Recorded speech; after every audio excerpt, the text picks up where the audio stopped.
Are you ready for the word of God? Amen, amen, amen. ကျွန်တော်ဘာလို့ပြောရလဲဆိုတော့ဒီနေ့ဘုရားသခင်ကျွန်တော်ဖော်ပြတဲ့အရာလေးကဘာလဲဆိုတော့ကျွန်တော်တို့ရဲ့ဘုရားသခင်ကိုမြင်တဲ့အမြင်တွေကကျွန်တော်တို့အဲ့ဒီပုံရိပ်အတိုင်းကျွန်တော်ပြန်ဖြစ်တာကျွန်တော်မသိခဲ့ဘူးခင်ဗျာစာလံ33အငယ်7ကိုခဏလောက်ကျွန်တော်ပထမဆုံးကြည့်ကြပါစို့33ခုမြောက်သောစာလံအငယ်7ကိုအားလုံးခဏလောက်ကြည့်ကြရအောင်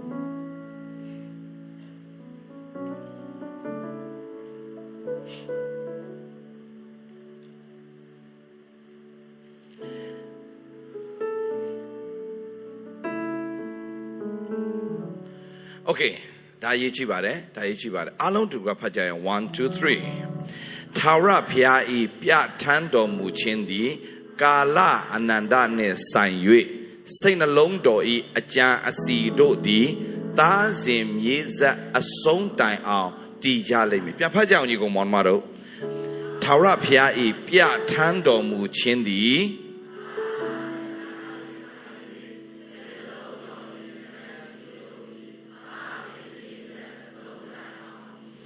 So, but the plans of the Lord stand firm forever. The plan of the Lord stand firm forever. ဖယားသခင်ရဲ့ကျွန်တော်တို့အပေါ်မှာထားတဲ့အကြံအစီကထာဝရအကြံအစီဖြစ်ပါတယ်။ Amen.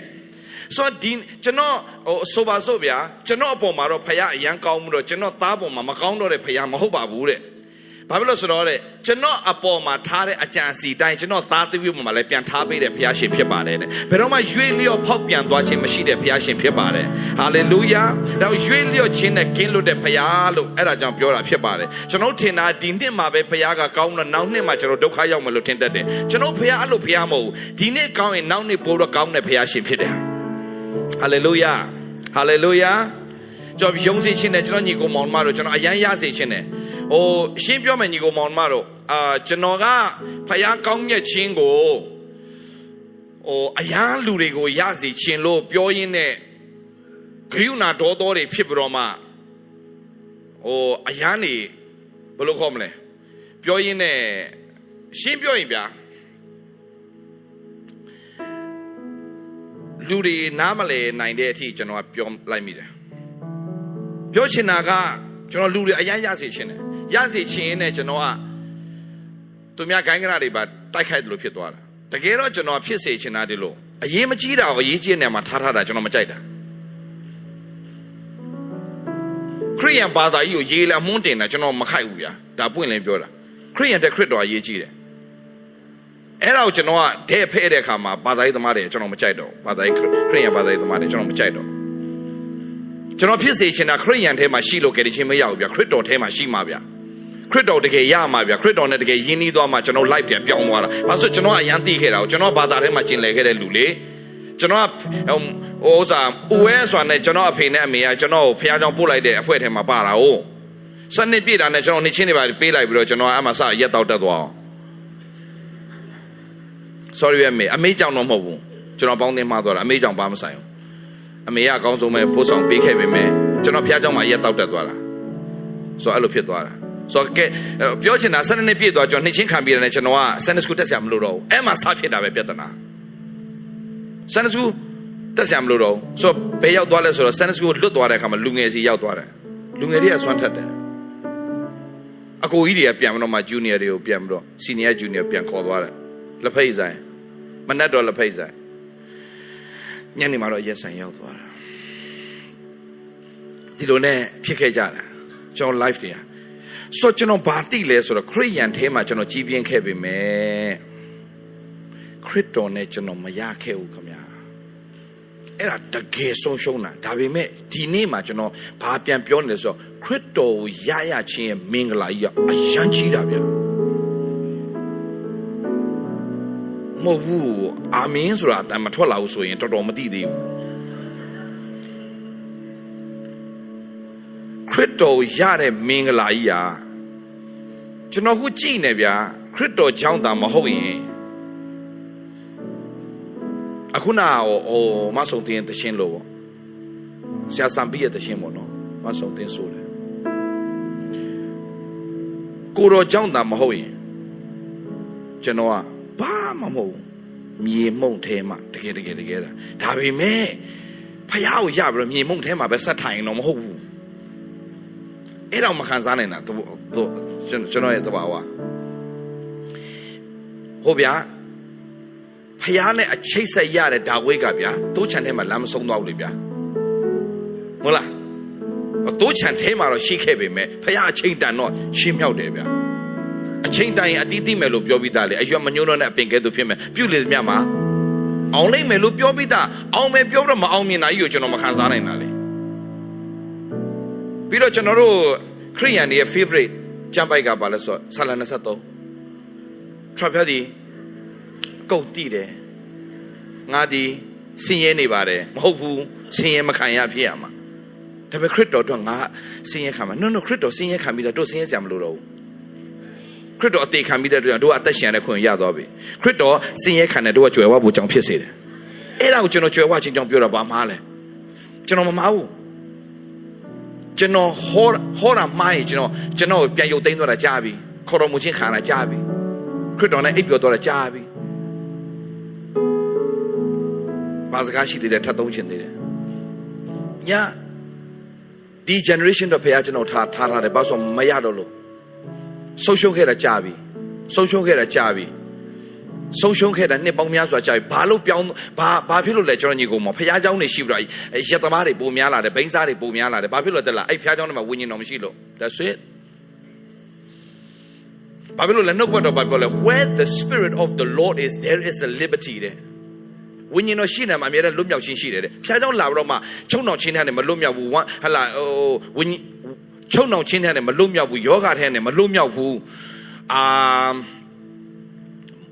ဆွဲလန်းချင်းတဲ့မလွတ်မြောက်ဘူးဆိုရင်အဲ့ဒီနေရာဝိညာဉ်တော်ခွင့်မပေးလို့ပဲ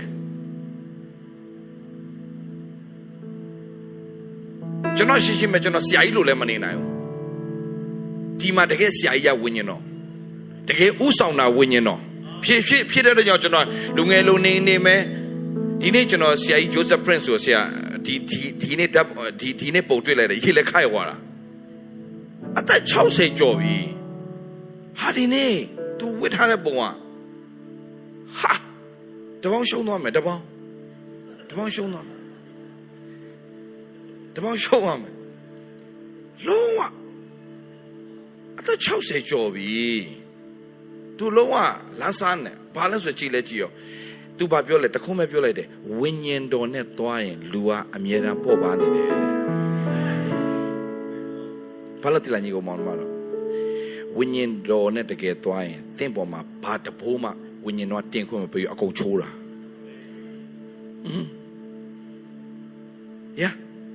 ဝိညာဉ်တော်အကုန်ချိုးပြတာတင့်ကိုတင်ခွင့်မပေးဘူးဝိညာဉ်တော်ကတင့်ကိုအကုန်ချိုးတာဒါကြောင့်ဝင်လေးပမန်တော်သူပေါင်းငါထံသို့လာငါချမ်းသာပေးမယ်ဆိုတာလကားမဟုတ်ဘူးဘာပေးလိုက်တာလဲဝိညာဉ်တော်ယေရှုဆီကနေစီးဆင်းလာတဲ့အရာဝိညာဉ်တော်အဲ့ဝိညာဉ်တော်ဘာလို့ပေးတာတင့်ကိုအကုန်ကူမတာတင့်ရဲ့တဘိုးတွေအလုံးကိုရိုက်ချိုးပြတာ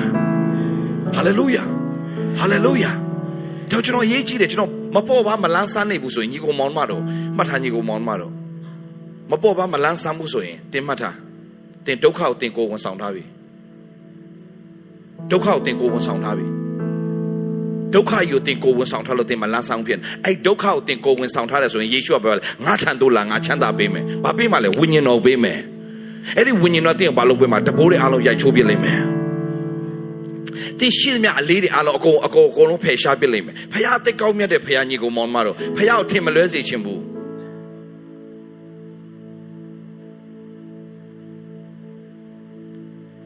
မုန်တိုင်းတိုက်နေတဲ့အခါမှာ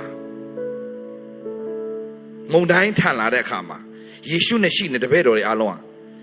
မုန်တိုင်းအရန်ထန်မလို့လှေနစ်လူနီးပါးဖြစ်တဲ့အခါမှာကိုရောကျွန်တော်တို့ကိုဟလာစွန့်ပစ်ပြီလားဒီစကားထက်ဒီလိုသုံးတယ်ခင်ဗျချက်လေးကြည့်အောင်မာကုခန်းကြီးလေးအငယ်30နဲ့ဟောစာလောင်စာကြည့်အောင်38 39လောက်ကနေစာကြည့်အောင်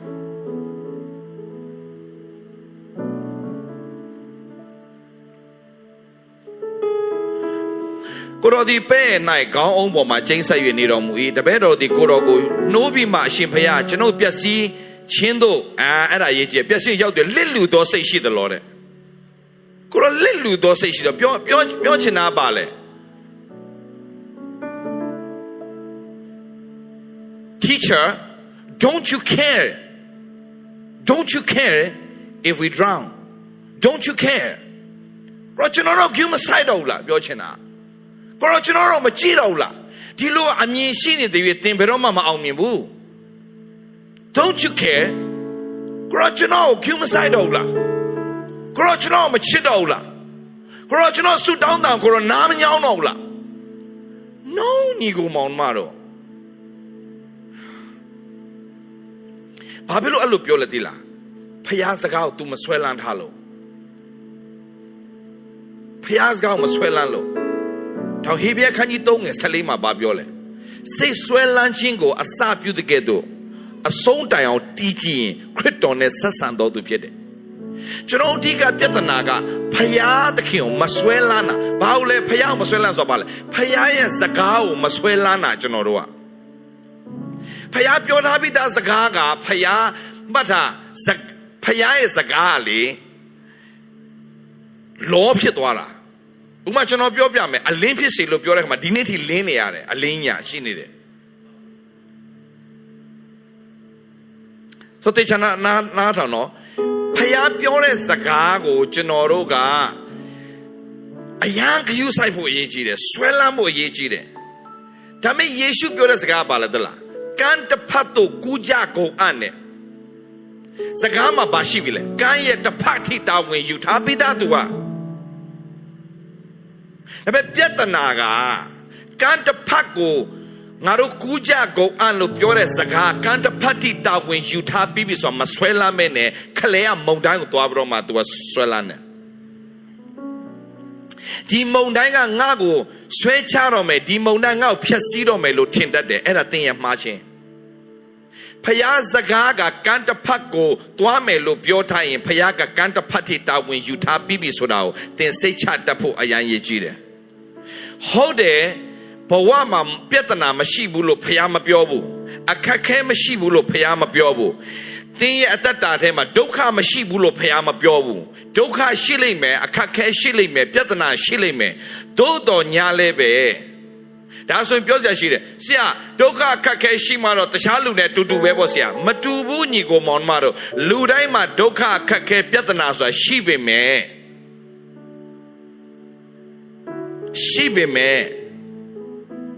ယေရှုပါတဲ့လှေနဲ့ယေရှုမပါတဲ့လှေကွာတယ်တနည်းအားဖြင့်နားလည်အောင်ပြောပြမယ်မိုးရွာချတဲ့အခါမှာလူတိုင်းကရေဆိုတာမှန်ပေမဲ့ထိပါတဲ့လူနဲ့မပါတဲ့လူကကွာတဲ့ကဲ့သို့ဖျားပါတဲ့အတ္တတာနဲ့မပါတဲ့အတ္တတာအယံကွာတယ်ဆိုတာကျွန်တော်နားလည်စေချင်တယ်အာမင်ဆိုယေရှုက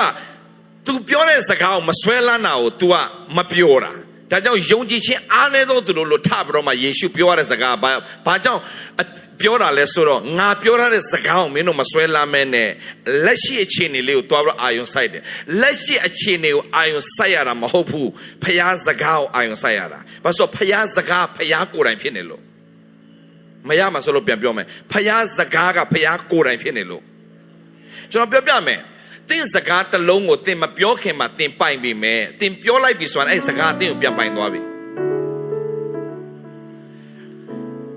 စကားတစ်လုံးကိုသင်မပြောခင်မှာအဲ့စကားတစ်လုံးကိုသင်ပိုင်ပြီမဲ့သင်ပြောလိုက်ပြီဆိုရင်အဲ့စကားကသင်ကိုပြန်ပိုင်သွားပြီဖြစ်တဲ့အတွက်ကြောင့်သင်ပြောလိုက်တဲ့စကားကိုသင်တန်မိုးမထိုင်သင်တန်မိုးမရှိတဲ့သူဖြစ်သွားအောင်သင်ပြောတဲ့စကားကိုသင်တာဝန်မယူနိုင်ဘူးဆိုရင်သင်တန်မိုးမဲ့တဲ့သူလို့လောကရဲ့တတ်မှတ်ခြင်းကိုသင်ခံလိုက်ရတယ်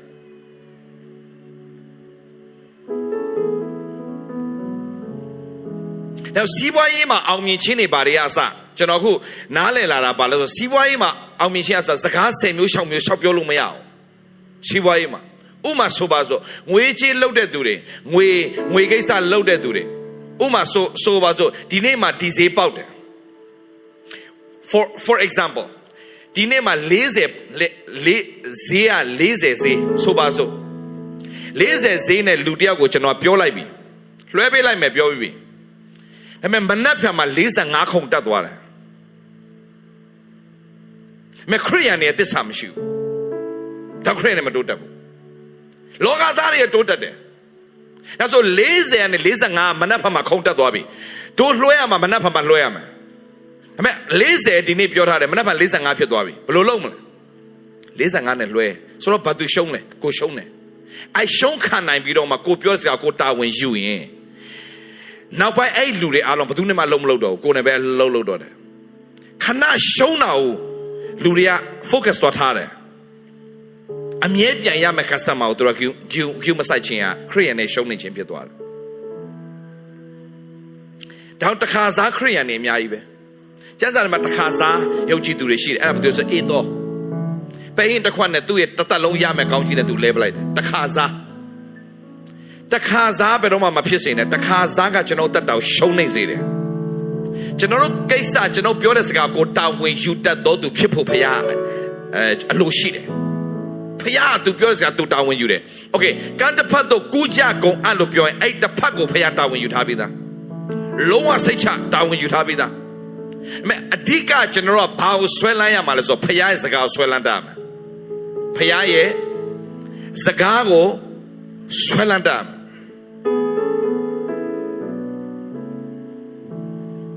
နောက်ကျွန်တော်ပြပြမယ်ကြောင့်ညီကိုမောင်းပါတယ်ဖရားကကျွန်တော်တို့ရဲ့အတ္တတာထဲမှာကြီးမားသောအကြံစီရှိတယ်ဥပမာအခုနကျမ်းပိုက်လေးပြန်သွားရအောင်ကျမ်းပိုက်လေးခဏလောက်ပြန်သွားရအောင်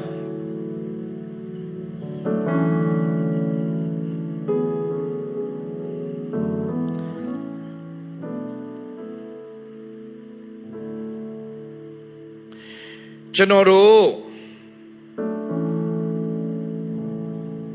အခြေအနေအရရက်ကိုအောင်မြင်မှုဖရားလိုတော့ရှိတယ်ဥပမာကျွန်တော်တို့ပြောပြမယ်ဒီ generation ဗျာကျွန်တော်တို့ပြောမယ်နော်ကင်ဆာကိုကြောက်ရှာမလို့တဲ့ generation ဗျာဆင်းရဲခြင်းကြောက်ရှာမလို့တကယ်ဒါပေမဲ့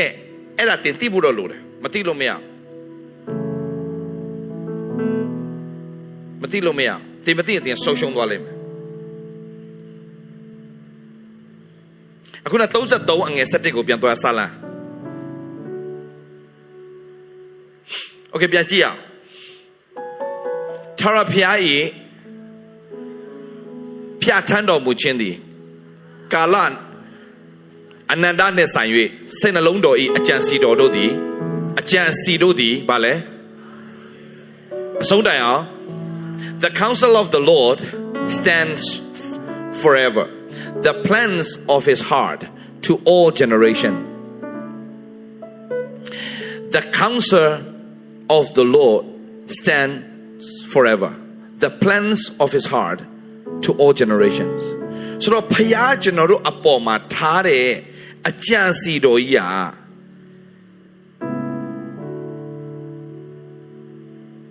အမြဲတည်တယ်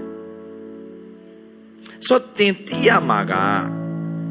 နှစ်ပေါင်းများစွာတို့တွေထင်ခဲ့တာကဖယားသခင်ကယောဂာနဲ့သူ့ထောင်ပြန်ခေါ်တယ်အင်မတန်မားတယ်ယောဂါကဖယားမပေးဘူးလုံးဝဖယားမပေးတရားရခိုင်တော့အာမခံရတယ်ယောဂါကဖျားမပေးဘူးဒါပေမဲ့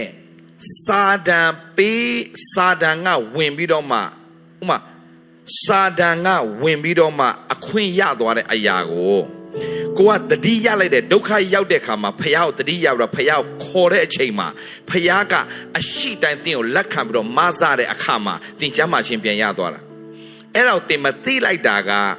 သင်ကိုဖျားကယောဂာနဲ့ခေါ်တဲ့အခါမှာဖျားစီပြန်လှည့်ဖို့ဖြစ်လာတယ်No ဖယားယောဂနဲ့တသက်လုံးမခေါ်ဘူးဘာဖြစ်လို့လဲမှတ်ထားပါဖယားကဘုံနဲ့ပြည့်စုံတယ်ဖယားဘာနဲ့ပြည့်စုံလဲ good ပြန်ပြောမယ်နော်ဘုံရှိတဲ့ဖယားရဲ့အနောက်မှာမှတ်ထားနော် glory အနောက်မှာအမြဲတမ်း goodness ဆိုတာလိုက်တယ်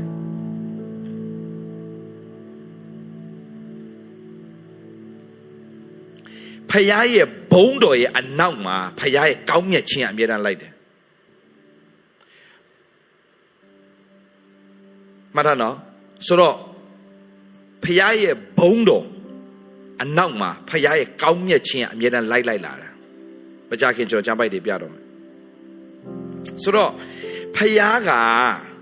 သူ့သားသမီးတွေကိုဘုန်းတော်ထင်ရှားဖို့ရန်အတွက်ကောင်းမြတ်ခြင်းနဲ့အမြဲတမ်းဆွဲခေါ်တဲ့ဖယားဖြစ်တယ်ယောဂနဲ့ဆွဲမခေါ်ဘူးဆွဲခေါ်ကျွန်တော်နှစ်ပေါင်းများစွာ misinterpretation လို့ခေါ်တယ်အမှုတော်ဆောင်တွေတော်တော်များများဖယားကိုအမြင်မှားခဲ့ကြအောင်ဟောခဲ့ကြတယ်သင်ကြားပေးခဲ့ကြတယ်အဲ့ဒီခါမှာကျွန်တော်တို့ရဲ့ mindset တွေကတခုခုဖြစ်တာနဲ့ဖယားငါ့ကိုဆုံးမတယ်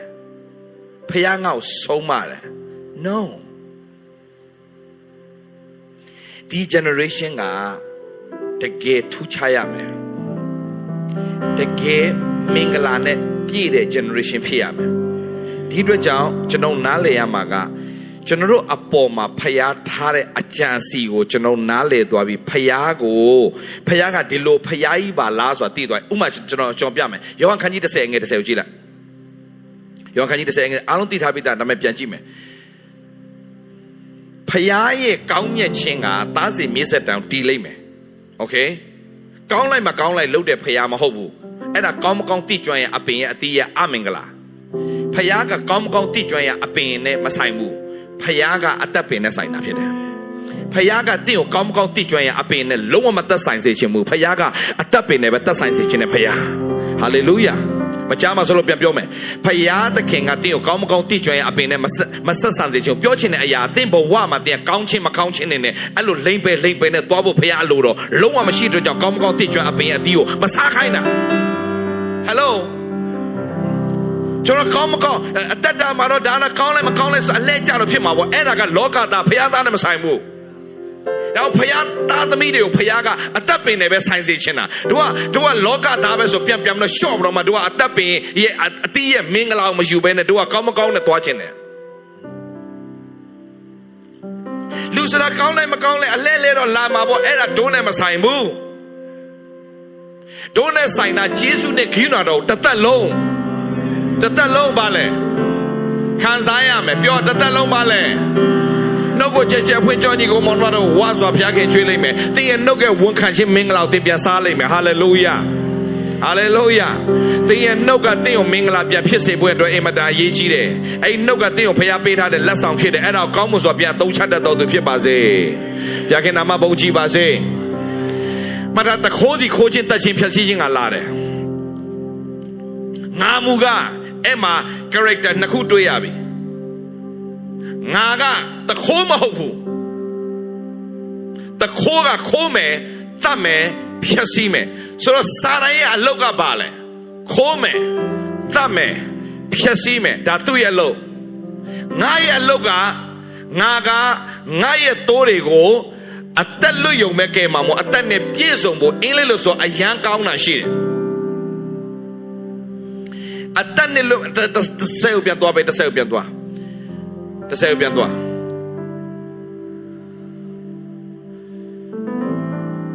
I have come that they may have life. Not only that, I have come that they may have life and that they may have it more. That's what I like. More ကျွန်တော်သိချင်တယ် more ဖယားကအမြဲတမ်း more abundantly ဖယားသခင်ကမင်းတို့အသက်လွတ်ယုံပဲမဟုတ်ဘူး that they may have it more abundantly တာ၍ဆိုတဲ့မင်္ဂလာတွေကိုဖယားခေါ်ချင်တာဖယားဖြစ်တယ်သင်တာ၍တိုးပွားမယ်သင်တာ၍ကျမ်းမာရမယ် amen သင်တာ၍ကျမ်းမာမယ် amenကျွန်တော်အမေကအဲ့ရပေါ်မှာလဲသွားပြီးတော့မှတကိုယ်လုံးဖောရောင်သွားတဲ့တကိုယ်လုံးရောင်ကိုင်းမလို့ဘဲဘက်ကြီးဆိုရင်အညာဘက်လာမသိရောင်ကိုင်းမလို့ဖြစ်တဲ့အချိန်မှာကျွန်တော်ကဝန်ခံရင်းနဲ့ကျွန်တော်မျိုးလုံးနဲ့ဘာပေါ်လာဆိုကျွန်တော်အမေကဒီလိုမျိုးဘာမှမပါဘဲနဲ့ WeChat တွေမှာမပါဘဲနဲ့ပြန်ထိုင်ရမယ်ဆိုတော့ကျွန်တော်အမေတော်မှကျွန်တော်ပြောလိုက်သေးတယ် ပြန်ထိုင်ရလိမ့်မယ်မေလို့ဒီအရှိဆုံးခုံမှာထိုင်ရလိမ့်မယ်ကျွန်တော်ပြောတဲ့အတိုင်းကျွန်တော်ဝန်ခိုင်းတဲ့အတိုင်းကျွန်တော်ပုံဖော်တဲ့အတိုင်းကျွန်တော်ဖြစ်ရတဲ့အခွင့်ဖျားပြင်ဆင်ပေးတယ်ကျွန်တော်မေဒီနေ့ကြက်ကြက်မှလည်းပြန်ထိုင်နေတယ်ထောင်နားလေထားမှညီကောင်မောင်မတော်တခိုးဟာခိုးမယ်တတ်မယ်ဖြက်စီးမယ်ဒါကိုသင်သိရင်သင်ရွေးချယ်ပိုင်ခွင့်ဖျားပေးထားတယ်တခိုးကခိုးမယ်တတ်မယ်ဖြက်စီးမယ်ငါကတော့အသက်လွတ်ယုံမကဘူးအသက်နဲ့ပြည့်စုံဖို့ငါလာတယ်ဒါပေမဲ့တစ်ခုရှိတယ်တစ်ခုရှိတယ်ကျွန်တော်တို့တိမောသေကိုခဏလေးသွားရအောင်တိမောသေဩဝါဒစာဒုတိယဆောင်ခန်းကြီး1 ငယ် 9ကိုသွားရအောင်အဲ့ဒါမပြောခင်ကျွန်တော်ပြောပြမယ်အဲ့ဒါဖတ်ပြီးတော့တင်ဖို့နားလဲသွားလိမ့်မယ်ကျွန်တော်တခါတလေမှာတခုခုဖြစ်ပြီးဆိုတာနဲ့ကျွန်တော်တို့ရဲ့အခုနာကလှေထဲမှာရှိတဲ့တပည့်တော်ရဲ့ mindset ကသင်ကိုတတ်တတ်တယ်နော်တတိထားကင်ဆာယောဂသမားတွေမပြောက်တဲ့အဓိကပြဿနာကဖျားကိုမြင်တဲ့အမြင်မှားသွားတာဖျားမကယ်တာမဟုတ်ကျွန်တော်ပြမယ်နော်ကိုရောကျွန်တော်တို့ကိုလစ်လူရှုတော့စိတ် Don't you care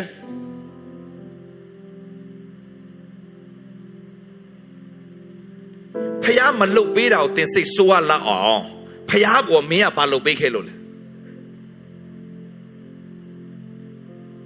မဟုတ်ကျွန်တော်ခရိယန်နဲ့အဓိကပြဿနာဖျားသခင်မလုတ်ပေးတာကိုကျွန်တော်စိတ်ဆိုးရလောက်ဖျားကိုငါတို့ကဘာလုတ်ပေးခဲ့လို့လဲ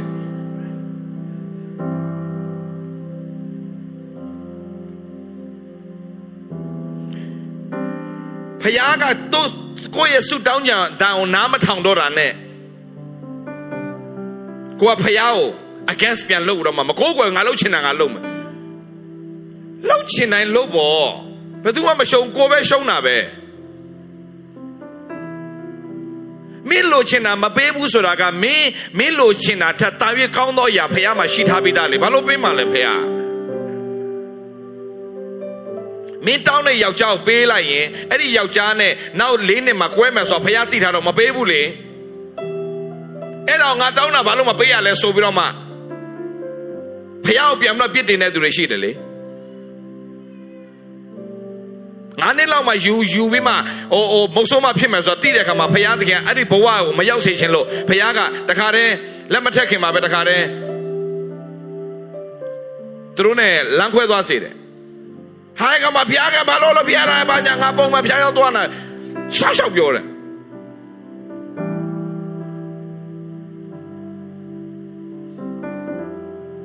ကျွန်တော်ပြောထားပြီးသားဖျားရဲ့ကောင်းမြတ်ခြင်းကကာလအစဉ်ကျွန်တော်တို့အတွက်ဖြစ်တယ်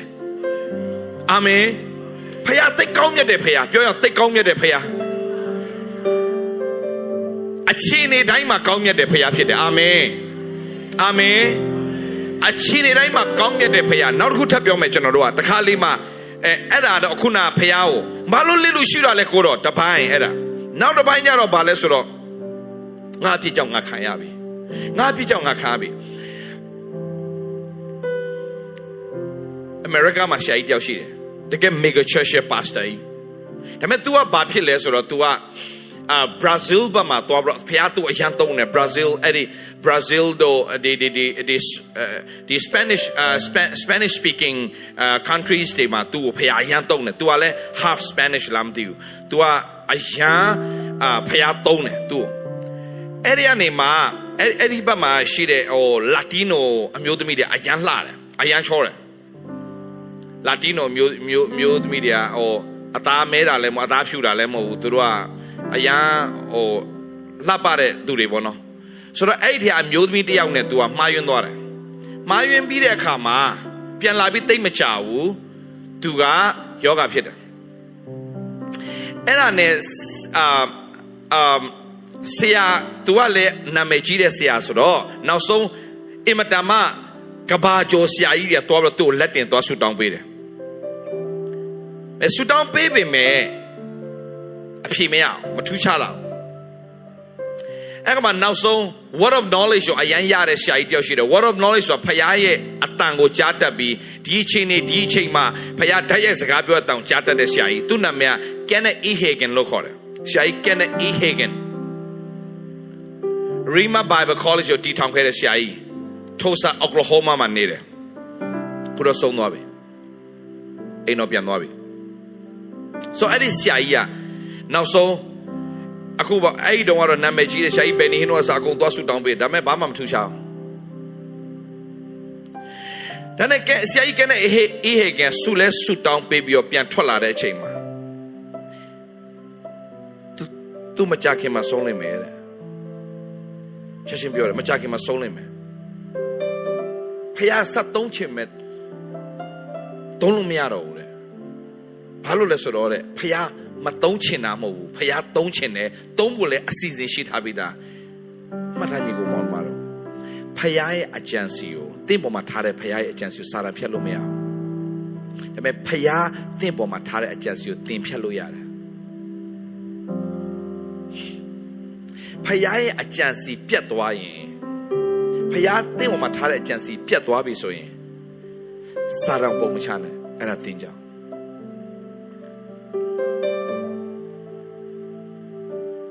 ဘယ်တော့မှစာတန်လည်းပုံမချနဲ့ဖះမပုတ်လို့လည်းမပြောနဲ့စာတန်လုံးလို့မရတဲ့ကိစ္စအောင်တင်တော့မပြောနဲ့ဖះကယောသအတွက်ပြင်ဆင်ထားတဲ့အကြံစီကိုဘယ်အကူမှဖျက်ဆီးလို့မရသလိုဘယ်မင်းမှဖျက်ဆီးလို့မရအောင်ဘယ်မိန်းမမှလည်းဖျက်ဆီးလို့မရအောင်ဘယ်ဘယင်မှလည်းဖျက်ဆီးလို့မရအောင်အချိန်တန်တဲ့အခါမှာပြည့်စုံရတဲ့အခွင့်ကိုဖះကပြင်ဆင်ပေးတယ်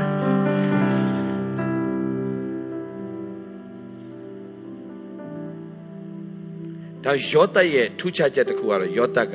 ဖျားငါ့ပေါ်မှာထားတဲ့အကြံစီမပြည့်စုံသေးသေး၍ငါဘာအရာမှခွင့်မပေးနိုင်ဘူးပြောချင်တာညီကောင်မောင်မတော်မနေ့ကတော့မခင်ဆွေတို့ပြောပြသေးတယ်တင့်ရည်ရွယ်ချက်ကတင့်ထက်မကြီးရင်တင့်ဘယ်တော့မှရည်ရွယ်ချက်မပြည့်စုံတော့ပြောပြမသိချင်တော့တင့်ရဲ့ရည်ရွယ်ချက်ကတင့်ထက်ပိုကြီးရတယ်တင့်ရဲ့ယူပါယုံကတင့်ထက်မကြီးဘူးဆိုရင်အဲ့ဒီယူပါယုံဘယ်တော့မှမပြည့်စုံတော့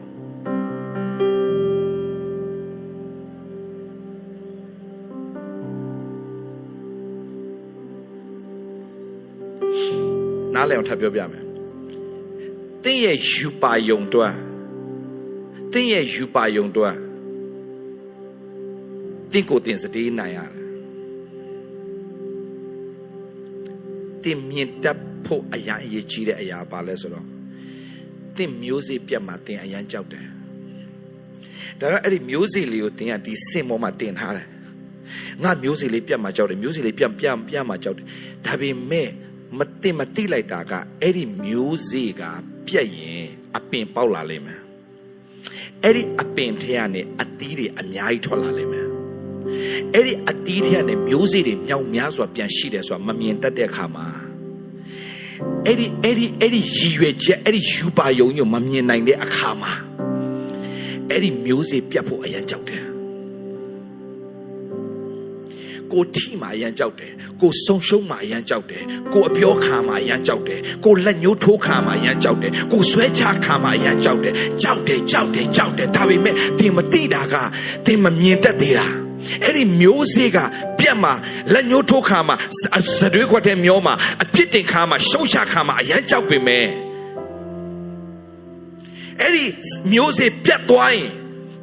ပေါက်လာတဲ့အပင်ထဲကနေအသီးထဲကနေအစစ်ထဲကနေအပင်အများကြီးပြန်ဖြစ်မယ်ဆိုတာမြင်တတ်တဲ့လူကအဲ့ဒီမျိုးစေ့ကိုအပြတ်စီးခံရတယ်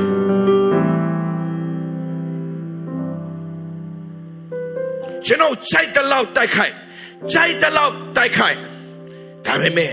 ကျွန်တော်ရဲ့လမ်းကျွန်တော်သိတယ်ယောဘဒါကြောင့်ပြောတာငါသွားမဲ့လမ်းငါသိတယ်ငါဘတ်သူတွေဘလို့ပဲလှုပ်ဘာတွေပဲဖြစ်ငါအကုန်သေးကုန်ပြီသိဆိုင်လာသေးကုန်ပြီတာသမီးလာသေးကုန်ပြီငါယောဂပြည့်ဖြစ်နေဒါပေမဲ့ငါသွားမဲ့လမ်းငါသိတယ်ငါပေါ်မှာဖျားထားတဲ့အကြံစီကြီးမားတာကိုငါသိတယ်ငါကအရှုံးနဲ့အဆုံးသတ်မဲ့သူမဟုတ်ဘူးကြိုက်တာဖြစ်ပါစေငါသွားမဲ့လောက်ငါသိတယ်စစ်တော်မူခြင်းခံပြီးမှရွှေကဲ့သို့ငါပြန်ပေါ်လာလိမ့်မယ်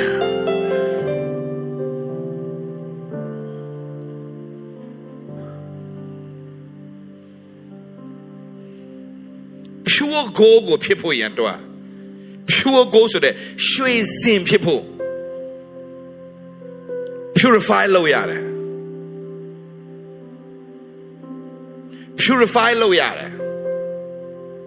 purify မလုပ်ခံချင်ဘူးငါနာမှာ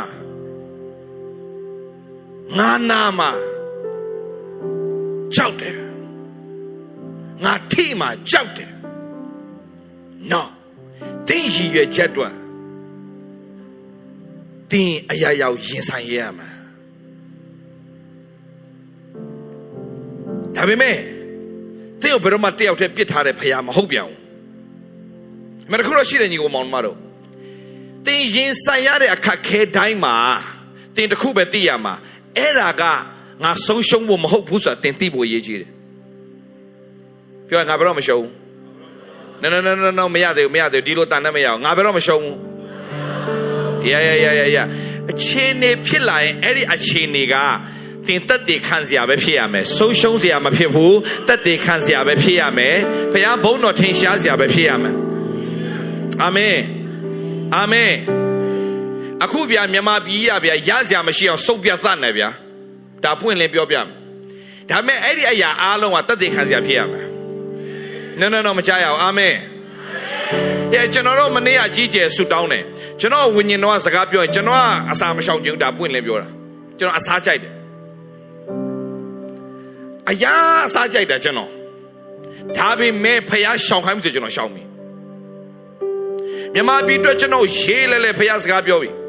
နောက်ခင်ဗျားတို့3ရက်မြန်မာပြည်အတွက်ကျွန်တော်တို့ဂျာကန်ဆူတောင်းဖို့ဖျားဖော်ပြနေပြီနေညမပြည့်ဂျာကန်ဆူတောင်းမယ်ပြောင်းလဲမှုတစ်ခုကြီးကျယ်လာတော့မယ်အာမင်ပြောင်းလဲမှုတစ်ခုကြီးကျယ်လာတော့မယ်အပြစ်မှာဘာဖြစ်နေကျွန်တော်လည်းမသိဘူးစိတ်လည်းမဝင်စားသတင်းလည်းကျွန်တော်မကြည့်ဘူးသတင်းလည်းမယုံဘူးကျွန်တော်ကဘာလို့ကျွန်တော်ထောင်ထဲဝင်တော့ပြောတဲ့သတင်းတွေပေါက်ပြရရွယ်မို့လို့ဘယ်သတင်းမှမယုံဘူးကျွန်တော်မှန်တာလည်းရှိမယ်မှားလည်းရှိမယ်ဒါပေမဲ့ကျွန်တော်မယုံဘူးဗျာကျွန်တော်ယုံတာဖရားစကားပဲဘယ်စကားမှကျွန်တော်မယုံဘူးရှောက်ပြောနေကျွန်တော်ဖေကကလားတယ်ကျွန်တော်အမေကကရင်နဲ့ပြောင်းပြန်ရှောက်ပြောပေါက်ခဲ့ရတယ်ဒါဘယ်သတင်းမှကျွန်တော်စိတ်လည်းမဝင်စားဘူးအခုဆိုပို့ဆိုကိုချန်နာပတ်ဆိုင်ရဖို့မဟုတ်တာတွေရှောက်တင်တဲ့အဖွဲတွေအများကြီးပဲပိုးတော်မယုံနဲ့ပိုးတော်မကြည့်နဲ့ဒါပေမဲ့ကျွန်တော်ပြောပြမယ်ညီကောင်မောင်တို့ဒီနေ့ကျွန်တော်ပြောချင်တဲ့ခေါင်းစဉ်ကိုဒီလိုတက်လိုက်မယ်ဗျာ the power of no the power of no ကျွန်တော်ပြဿနာကစာရန်စီကလာတဲ့အရာအလုံးကို yes တော့လုံးမိတဲ့ပြဿနာကျွန်တော်တို့ရှုံးနေချင်းနေဖြစ်နေတယ်ထိုတီးကိုစားလိုက်စားရလာပြောတယ်အေဝါနဲ့ဟလာအဲ့တော့အေဝါမရှိသေး sorry အေဝါမရှိသေးလူမိန်းမပဲရှိသေးတယ်အပြစ်ပြုမဲ့ယောက်ျားနာမည်ပြန်ပေးတာအပြစ်ပြုမဲ့အေဝါဆိုတဲ့နာမည်ထွက်လာတာဆိုတော့အပြစ်မပြုခင်အေဝါမရှိသေးဘူး sorry လူမိန်းမရှိတယ်လူယောက်ျားလူမိန်းမ2ယောက်လုံးနာမည်ပေးထားတဲ့အာဒံဖျားပေးထားတဲ့နာမည်ပါလဲအာဒံဆိုတော့လူယောက်ျားနဲ့လူမိန်းမမှာနာမည်တစ်ခုပဲရှိတယ်သူတို့ကိုအာဒံအမည်ဖြင့်မှဲ့တယ်တဲ့ဆိုတော့အာဒံမရှိတယ်ဆိုတော့အာဒံနဲ့အေဝါဆိုတာကွဲသွားတာအပြစ်ပြုတ်ပြီးတဲ့အခါကျတော့မိန်းမနဲ့ယောက်ျားအဆင့်တန်းကွဲတယ်လို့လုတ်ပလိုက်တာတကယ်တော့အဆင့်တန်းခွဲခြားတာတွေအားလုံးကဖျားသားသမီးနဲ့မသက်ဆိုင်ဘူးဒါကြောင့်ဟိုတော့ဆိုရင်ဂိုင်းကနတွေမှာဝိညာဉ်တော်အရန်ဝိညာဉ်တော်ကိုဥဆောင်ခိုင်းတဲ့ဂိုင်းကနတွေပင်လင်းမိန်းမတွေကိုစင်ပေါ်မတင်ဘူးဗျတရားမဟောခိုင်းဘူးဒါတွေကမဟုတ်ဘူးလေညီကိုမောင်မတော်တမန်တရားနဲ့မညီဘူးကျွန်တော်ကတော့ဖျားစကားပြောရင်ပြက်တော့ပြောမယ်ဘာလို့ဆိုတမန်တရားနဲ့မညီတော့မညီဘူးလို့ကျွန်တော်တို့ပြောရမှာပဲအဲ့အတွက်ကျွန်တော်ရင်ဆိုင်မဲ့အရာတွေအားလုံးရင်ဆိုင်မှုအဆင်သင့်မယ်တမန်တရားတော့တမန်တရားပြက်ပြောရမှာပဲဆိုတော့အမုန်းခံပြီးတော့ကျွန်တော်ပြောမယ်ဘာကြောင့်လဲဆိုတော့အဲ့အတွက်ကျွန်တော်ဖျားခန့်အပ်ထားလို့ဒါပဲကျွန်တော်တရားမောလဲကိုယ့်ဘာသာကိုထမင်းစားနိုင်တဲ့လူထဲမှာပါတယ်မိသားစုတစုကတော့ကျွန်တော်စိတ်ကျွန်တော်အိမ်မှာနှက်နေနဲ့ကျွန်တော်ကျွေးလို့ရတဲ့ထဲမှာကျွန်တော်ပါတယ်အမေကျွန်တော်အမုန်းခံပြီးတော့ပြောနေဆိုတာကဒီ generation ပေါင်းမြောက်များစွာအလိန်ခံခဲ့တဲ့နှစ်ပေါင်းများနေပြီ ကျွန်တော်ကိုယ်တိုင်မလင်ဖျားเจ้าနဲ့မှာငုတ်တုတ်ကြီးထိုင်ပြီးတော့လိန်ခံထိခဲ့တာတယ်အများကြီးဘာလို့လဲဆိုတော့ဆရာတွေကလိန်တာတော့မဟုတ်ပါဗျာဒါပေမဲ့သူတို့ကြားသိခဲ့တဲ့အရာတွေအားလုံးထပ်ဆင်ပြီးတော့သူတို့ကလက်ဆင့်ကမ်းပလိုက်တာအဲ့မှာမှားကုန်တာအဲ့မှာမှားကုန်တာအကုန်လုံးအမှလွဲကုန်တာခရစ်တော်တရားကိုမလိုက်ဘူးတဲ့လူဆက်ဆက်ခံတော့နိဥပဒေသားနဲ့လောကီတရနုကိုလိုက်ကြတယ်တဲ့အဲ့မှာသွားပြီးတော့မှားကုန်တာကျွန်တော်အများနဲ့ပြောတယ်ဒီမဲဆိုင်အတင်းတော်ရဲ့စက္ကတ်တဲ့အစီအစဉ်မှာလည်းကျွန်တော်ပြောခဲ့တယ်အတင်းတော်လို့ပြောလိုက်ခင်ဗျာဖះပေါ်မှာပြက်ပြက်ရက်တဲ့အတင်းတော်ဖြစ်ရမယ်ဟိုလူဒီလူမျက်နှာထောက်တဲ့အတင်းတော်မဖြစ်ရဘူးဗျာဥမာဗျာလူတွေကမကြိုက်လို့ဆိုပြီးတော့မှဝိညာဉ်တော်ရဲ့လမ်းပြမှုမခံယူဘဲနဲ့အစီအစဉ်တွေကိုလူအကြိုက်လိုက်လုပ်တယ်ဆိုရင်အဲ့ဒီတင်းတော်မချခင်မှာရေရှည်မခံဘူးဗျာလူတွေများလာအောင်ပဲရှောက်လို့မရဘူးဗျာလူတွေများတာနေတာကိုယ်ကိစ္စမဟုတ်ဘူးအဲ့ဒါဖះကိစ္စအရေးကြီးတာကျွန်တော်တို့ကဖះကိုစစ်မှန်စွာကိုးကွယ်တဲ့သူတွေဖြစ်ရမယ်ဒီမှာလူတွေလာစုတော့မှကျွန်တော်တို့အလုံငွေကောက်စားတဲ့ဖွဲ့မို့လို့ကြောင့်အလုံငွေမကောက်ဘူးကျွန်တော်တို့ရှင်းရှင်းလေးပဲအရေးကြီးတာကလူတွေအားလုံးတမန်တရားကိုသိရမယ်လွတ်မြောက်ရမယ်ဘုရားခင်ဘုန်းတော်ထင်ရှားမယ်ဖះကိုလူတွေသင်တို့အားဖြင့်မြင်လာဖို့ဘုရားလိုတော်ရှိတယ်အလိုတော်ကောင်းကင်ဘုံမှာပြည့်စုံခဲ့သောမြေကြီးမှာပြည့်စုံဖို့ဘုရားအလိုတော်ရှိတယ်ဟာလေလုယသူ့ရဲ့ကယ်တင်ခြင်းယေရှုသင်အားဖြင့်လောကကြီးကိုပြချင်တဲ့ဘုရားရှင်ဖြစ်တယ်အဲ့ဒါကိုနားလည်ဖို့ဘုရားရှင်ကောင်းချီးပေးပါစေကျွန်တော်တို့လိန်ခံလို့မရတော့ကြီးကတခိုးကတော့ခိုးမယ်တတ်မယ်ဖြက်စီးမှာပဲအဲ့ကောင်ခိုးလို့ရရင်ဒီကောင်ခိုးမှာပဲဘာခိုးတာဆိုတော့တင်းကတန်ဖိုးအရန်ကြီးတယ်တင်းအထဲမှာဖះထည့်ထားပေးတဲ့တန်ဖိုးအရန်ကြီးတဲ့ကြောင့်သူခိုးချင်တာတခိုးကပတ်စံမရှိတဲ့ဟိုအိမ်ထဲမှာသွားမခိုးဘူးရှိတဲ့သူစီမှာပဲသူခိုးတာဒါဆိုဖះအသစ်စီကဘာလို့ခိုး sorry စာနာအသစ်စီကဘာလို့ခိုးချင်တာလဲဖះပေးထားတဲ့မင်္ဂလာတွေတင်းထဲမှာအပြည့်ရှိနေလို့အာမင်အာမင်ဘေးနားမှာရှိတဲ့သူပြန်ပြောလိုက်တင်းမှာမင်္ဂလာအပြည့်ရှိတယ်လို့ပြောလိုက်ရအောင်အာမင်အာမင်မင်္ဂလာရှိလားမရှိလားဆိုတော့သိချင်ဗျာအေဖအခန်းကြီး1အငယ်6ကိုဖတ်မယ်တရားမင်္ဂလာရှိတယ်သင်ရောက်တဲ့နေရာမှာမင်္ဂလာဖြစ်ရမယ်အာမင်သင်ရောက်တဲ့နေရာမင်္ဂလာဖြစ်ရမယ်အာမင်ကျွန်တော်ပြောပြမလားညီကိုမောင်မတို့ကျွန်တော်ဒီရက်ကွက်မလာခင်တော့ဒီရက်ကွက်မှာဈေးမရှိဘူးအိမ်ဈေးမရှိဘူးကျွန်တော်လာတော့ကျွန်တော်ဓာတ်တွေပဲစောက်လဲစောက်ပြီးတော့ကျွန်တော်တို့ပတ်ဝန်းကျင်မှာဈေးတွေအကောင့်တက်ကုန်တယ်ကျွန်တော်ရောက်တဲ့နေရာဈေးကြီးလာတယ်ဗျဟယ်လိုတန်ဖိုးကိုကြီးစေတာကျွန်တော်တို့ဗျဘာမဟုတ်တဲ့ဟိုခြုံပုတ်ကတန်း20နဲ့လာရောင်းတယ်အရှိအခြုံပုတ်လေတန်း20နဲ့တို့မလာခင်တော့အဲ့ဒါဆောင်းလန်းတော့မရှိဘူး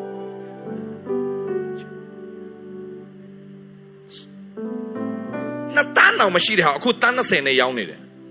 ဘာတန်း20မြန်မာငွေနဲ့ဆိုဘယ်လောက်ဖြစ်သွားပြီလဲဒီအရှိချုံပုတ်က20လမ်းလောက်ဖြစ်သွားလဲ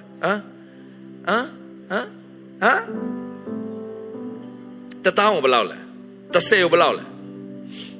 တတောင်းခွဲဒါဆိုရင်ဒီအရှိဟာဘယ်လောက်ဒီအရှိချုံပုတ်က3000မြန်မာငွေ3000ဆိုတိန်း3000ဆိုပြေးလာဝယ်အောင်မယ်ဟိုတော့ဘာမှမရှိတဲ့ဟာတို့တွေရောက်လာပြီဆိုတာနဲ့ဈေးတွေတက်လာပြီ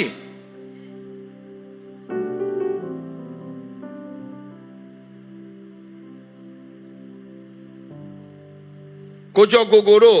ဟိုတယ်နာမည်ဘာခေါ်လဲကိုကျော်ကို Nova ခဏနေသူတို့ jealous ပဲဖြစ်တော့မယ်ဒီထိုင်းနေရဟိုတော့လူမရှိတော့သူတို့ဝင်လဲဝင်ရောလူအပြည့်ဟိုတယ်အပြည့်လာအဲ့ဒါပြန်လို့ချင်းဒုက္ခအဲ့ဒါယေရှုနာမနဲ့အကုန်လုံးသာဝယ်ပလိုက်တော့မကြခင်မှာဝယ်တော့မှာအာမင်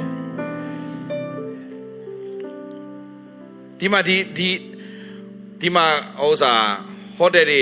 ကိုကျော်ကိုတို့ကဒါဟိုတယ်လုပ်ငန်းနေအကြီးကျယ်ဟိုတယ်လုပ်ငန်းမဟုတ်တင်တယ်အများကြီးထပ်လုပ်မှာနော်အများကြီးလုပ်မှာနောက်ဆုံးဒီမှာရှိတဲ့ဟိုတယ်တွေကသူတို့ဟိုတယ်ဖြစ်လဲကောင်းတာပဲသူတို့ဟိုတယ်ဖြစ်သွားရင်ကျွန်တော်တို့ GMYC ကိုလေသူတို့ဟိုတယ်တွေမှာအကုန်မြထားလိုက် hallelujah discount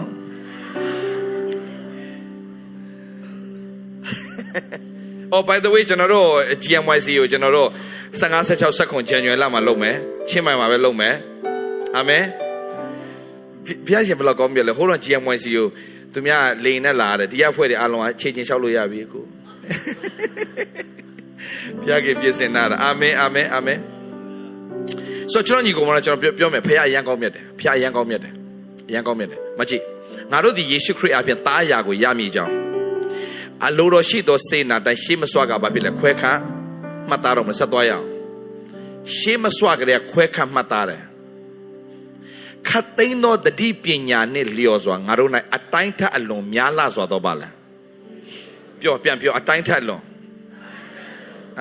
နော်တခြင်းမဟုတ်ဘူးနော်ရှင်အတိုင်းထက်လွန်မလားသူအဲ့ဒါနေရသွားလားမသိအတိုင်းထက်အလွန်များလာစွာသောကျေးဇူးတော်ဟမ်ဘလို့အတိုင်းထက်အလွန်ပြောရအောင်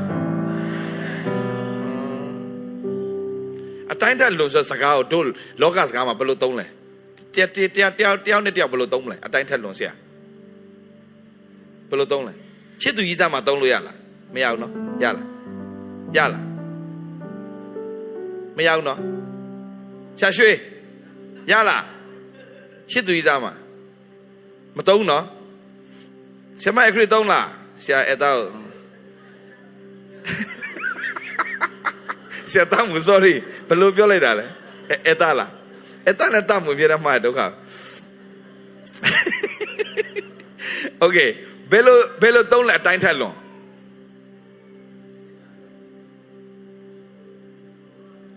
ဟမ်ထာဝရပါလဲထာဝရတည်းရဲ့ဟာနေရမြင့်သွားပြီဆရာနားမလဲတော့တူဘာလဲနော်ရဲ့အကိုဘာလဲဇောဒန်အောင်မလုံးနဲ့သူ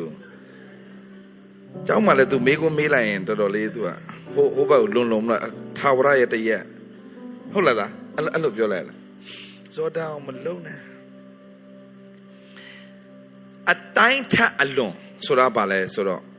အတိုင်းထက်လွန်ဆိုတာမင်းစဉ်းစားတာထက်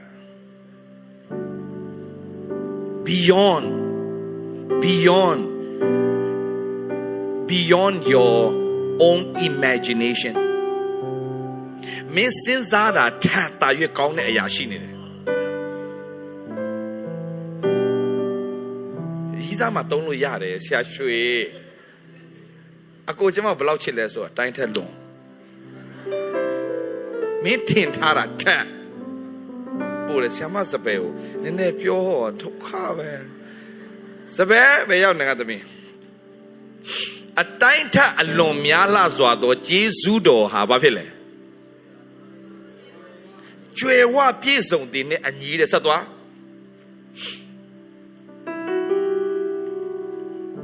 ထိုသားတော်တွေ့တော်ပဲပြည့်လို့ခြင်းတည်ဟူသောရွေးနှုတ်တော်ကျေးဇူးငါတို့သည်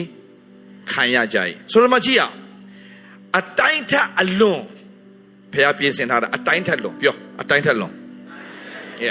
အတိုင်းထက်အလွန်ဖះကပြင်ဆင်ထားပြီးသားဒါနှစ်တိခန်းကြီး1ငယ်ကိုပြန်သွား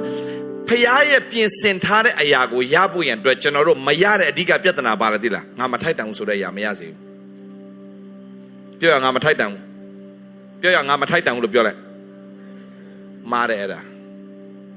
ကျွန်တော်ပြောခိုင်းတော့ပြောလို့ရပါလားကျွန်တော်ကငါမထိုက်တန်ဘူးလို့ပြောတဲ့အရာကတင့်ကိုဆွဲချတဲ့အရာဖြစ်နေအခုနဆရာကဒီလိုလှည့်ထွက်လာလဲထွက်လာပဲဒီလိုသေလိမ့်မယ်တဲ့မကြခင်မှာတဲ့ကဲနေအေးဟေကန်လှမ်းပြောတယ်ဘာဖြစ်လို့ဆိုတော့တဲ့ဖယားကသူ့ကိုခွင့်လွတ်တာကိုသူမယုံနိုင်တော့လား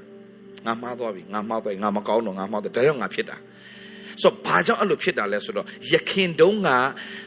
တွန်တင်ခဲ့တဲ့သူတွေရဲ့အမှားကိုသူသွားယုံတယ်ဘာဖြစ်လို့သူယုံလဲဆိုတော့သူ့ရဲ့အကျင့်ပေါ်မှာသူသွားပြီးရက်တည်လိုက်လို့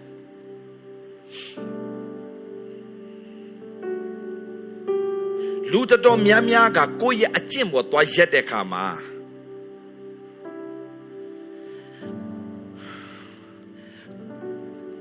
အဲ့လိုလူကဘယ်လိုလူလဲဆိုတော့သူများကိုအကြမ်းအပြစ်တင်တတ်တဲ့လူကအချိန်တန်တော့သူ့ကိုသူပြန်အပြစ်တင်တာအပြစ်တင်ခြင်းဆိုတာစာတန်ရဲ့စကားလုံးတည်းလားအပြစ်တင်ခြင်းဆိုတဲ့စကားလုံးရဲ့စာတန် accuser ဆိုတာကအပြစ်တင်တာ accuser ဆိုတဲ့အဓိပ္ပာယ် Hebrew လို့ပြန်လိုက်ရင် Hebrew လို့ပြန်ရင် ဘာဖြစ်လဲဆိုစေတန်ဖြစ်နေတယ် Hebrew လို့ဆိုရင် accuser ဆိုတဲ့စကား Hebrew လို့ဆိုရင်စာတန်လို့ခေါ်တယ်စာတန်ဆိုတာကတကယ်တော့ accuser ကိုပြောနေတာ accuser ဆိုတာဘာလဲအပြစ်တင်တဲ့သူလူတစ်ယောက်ကိုအပြစ်တင်တဲ့သူကစာတန်ကိုနေရာပေးလိုက်တာ तू မသိလိုက်ဘူး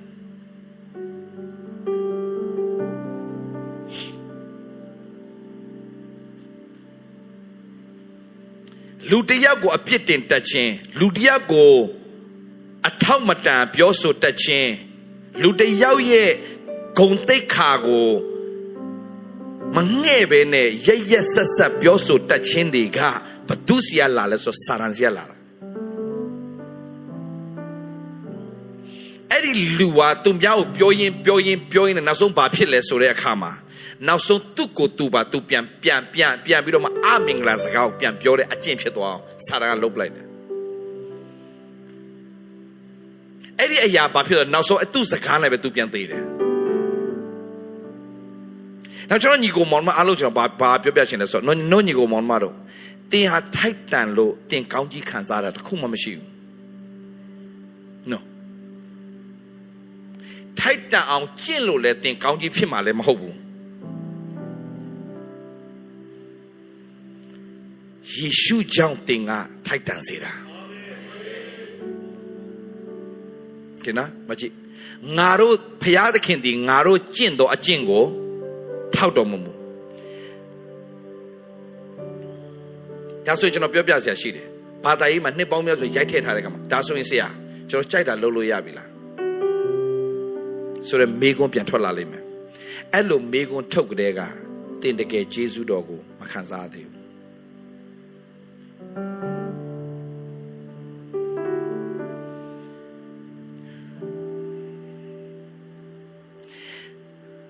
နောက်မှဆက်ပြောမယ်ဖျားခင်ဒီငါတို့ကျင့်တော့အကျင့်ကိုမထောက်ဘူးတဲ့ရှေးကကာလမရောက်မီယေရှုခရစ်အပြင်ငါတို့အဖို့ကိုယ်တော်တိုင်ကြံစီတော်မူသောယေရှုတော်နှင့်အညီငါတို့ကဲ့တင်၍တန်ရှင်းသောအရာ၌ခေါ်သွင်းတော်မူ၏တဲ့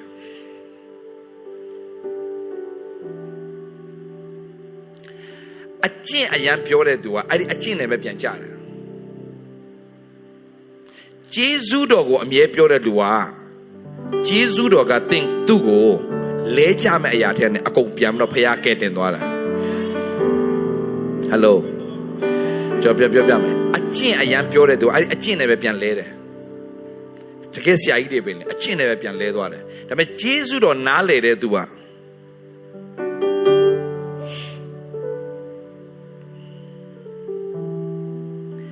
သူမှားမယ်ဆိုရင်တော့မှယေရှုတော်မှားခွင့်မပေးဘူးသူ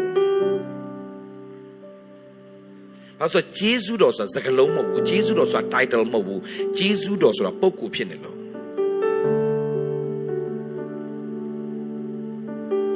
ယေရှုတော်ကြောင့်လို့ပြောတိုင်းမှာယေရှုကြောင့်လို့သင်ပြောတာဖြစ်တဲ့အတွက်ကြောင့်ယေရှုကြောင့်လို့သင်ဝန်ခံတာဖြစ်တဲ့အတွက်ကြောင့်ယေရှုချီးမြှောက်တာဖြစ်တဲ့အတွက်ကြောင့်သင်ကိုနှိမ်ချခွင့်ကိုဖခင်ဘယ်တော့မှမပေးဘူး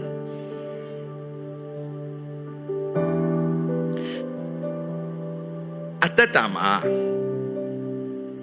တင်မအောင်မြင်သေးရင်ဘာမှဖြစ်ပေမဲ့အောင်မြင်လာရင်ကြဆင်းဖို့ရန်အတွက်က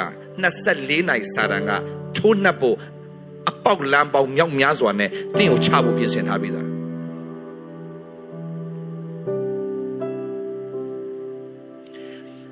ဒါကိုတင်ရယေရှုတော်ကိုတင်ကမကိုးစားပဲနဲ့ကိုယ့်ရဲ့အကျင့်ပေါ်မှာသွားရက်ရင်မှတ်ထားညီကိုမောင်မတော်တင်ရဲ့အကျင့်နဲ့စာတန်ရဲ့ plan ကိုတင်ဘယ်တော့မှမနိုင်ဘူးအဲ့ဒီစာတန်ကိုနှစ်ပေါင်းများစွာနိုင်ခဲ့တာယေရှုတော်ပဲနိုင်ခဲ့တာဟာလေလုယာနားလည်အောင်ထပ်ရှင်းပြမယ်အကျင့်တရားကိုအခြေခံတာပါဆိုပြည့်ညတ်တရားမရှိအကျင့်တရားမရှိဘူးပြည့်ညတ်တရားကျင့်ခိုင်းတယ်ပြည့်ညတ်တရားကိုရတဲ့နေ့မှာလူဘယ်နှထောင်သေးလဲလူ3000သေးတယ်3000ကျော်သေးတယ်ဒါပေမဲ့ယေရှုတရားကိုလက်ခံလိုက်တဲ့နေ့မှာလူ3000ကျော်ကယ်တင်ခြင်းရတယ်ဟာလေလုယာ ပညာတရားကိုလက်ခံရယူတဲ့နေ့မှာငါတို့အကောင်းဆုံးချင့်မယ်လို့ဝန်ခံတဲ့နေ့မှာလူ3000ကျော်သီးနှံတောင်မှာသေတယ်သီးနှံတောင်နာမှာသေတယ်သီးနှံတောင်ချင်းမှာသေတယ်ဒါပေမဲ့ဂျေဇုတော်လက်ခံလိုက်တဲ့နေ့မှာ3000ကျော်အသက်ရှင်ရတဲ့ခွင့်ကို3000ကျော်ကယ်တင်ရှင်ရတဲ့ခွင့်ကိုဖျားပြင်ဆင်ပေးလိုက်တယ်ဂျေဇုတော်ကမလဲအောင်ကျွန်တော်ဒီနေ့ဒီလှုပ်ထားပေးတာကျွန်တော်စူးစမ်းကျင့်လို့မဟုတ်ဘူး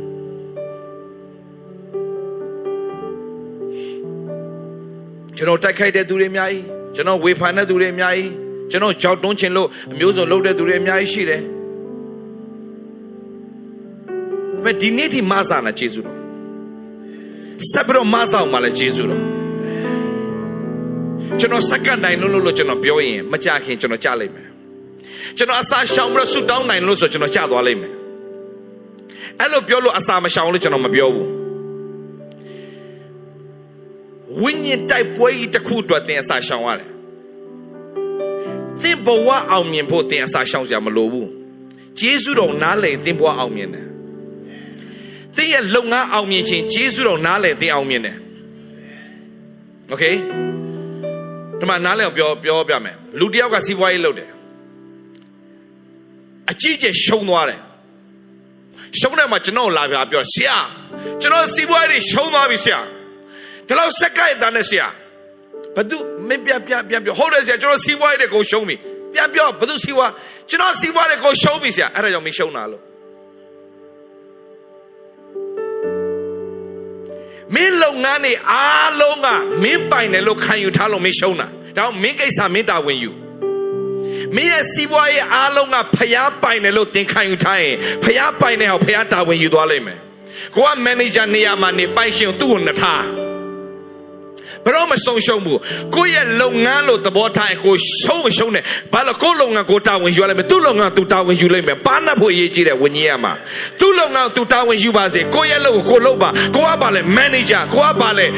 ကိုကဘာနာဆိုးပဲငါလုပ်ငန်းမအောင်မြင်မှာကြောက်တယ်ငါလုပ်ငန်းဘာလုပ်ငန်းလဲကိုစပင်းအောင်ကိုကမရေတွက်နိုင်တဲ့ကိစ္စကိုဘာပိုင်တာလဲနေစပင်းဘာနာပေးရှိလဲပြောမပြောနိုင်ဘူးထိုင်းကြီးထမင်းမစားစရာချိန်မရှိတော့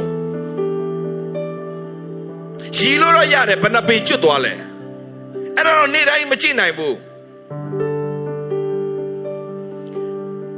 ကိုပိုင်နေဆိုရင်စပင်းမကျွတ်အောင်လှုပ်လေကျွတ်တာပဲဒါပေမဲ့ဂျေဇုတော်ကပြန်ပေါက်စေတယ်ငွေဆက်ဆောင်သွားပြီပြန်ပေါက်စေတယ်ဒါဂျေဇုတော်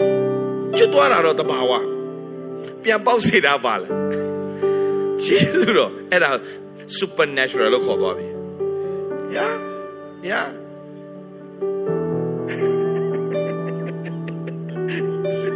second one ဘုရားကောင်းမြတ်တယ်ဘုရားဆရာခင်မောင်တင်ဘယ်လောက်ကောင်းမြတ်လဲလွန်ခဲ့တဲ့နှစ်30ကတည်းကသူဒီစပင်ကေပဲတကယ်လို့သာပျောက်သွားရင်ဆရာခင်မောင်တင်အရွယ်ကျသွားပြီလို့သူများပြောမှာဒါပေမဲ့ဒီနေ့တည်းအရွယ်တင်တာဒီစပင်ဆရာရှောင်းလို့ဝချက်ယူလိုက်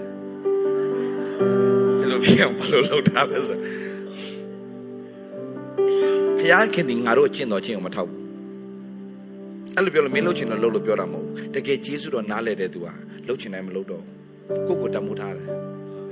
ကိုတမိုးထားတယ်ဘာလို့ကိုဘသူလဲကိုသိတာကိုဘာလို့ပေါက်ရရှောက်လို့မှာလဲဆရာပေါ်ကြီးပြောတဲ့စကားအရင်ကြိုက်တယ်ဆရာပေါ်ကြီးကကျွန်တော်လိုက်တယ်ပထမဆုံးသူ့ရဲ့ပွဲကပါဆရာပေါ်ကြီးရဲ့အတ္တပြောင်းလဲခြင်းဘာနဲ့ကြည့်လို့ရလဲဆိုတော့ဆရာကနေတခြင်းရဲ့ဂျေဇုတော်မှာတပါအဲ့ဒါသူ့ရဲ့ပြောင်းလဲခြင်းတတ်တာမယ်ဂျေဇုတော်မှာတပါခြားသောမင်္ဂလာမရှိပါဆိုခြင်းအဲ့တခြင်းကိုစတီးတဲ့နေ့မှာ तू အကုန်မှားတယ်ဘာလို့ဆိုတော့ तू အရက်မတော့လို့လက်တုံနေတယ်ဒါမဲ့ဆရာပေါ်ပါပြောဆိုတော့ကျွန်တော်လည်းစိုးရင်တာဗောနော်ကိုသားတွေ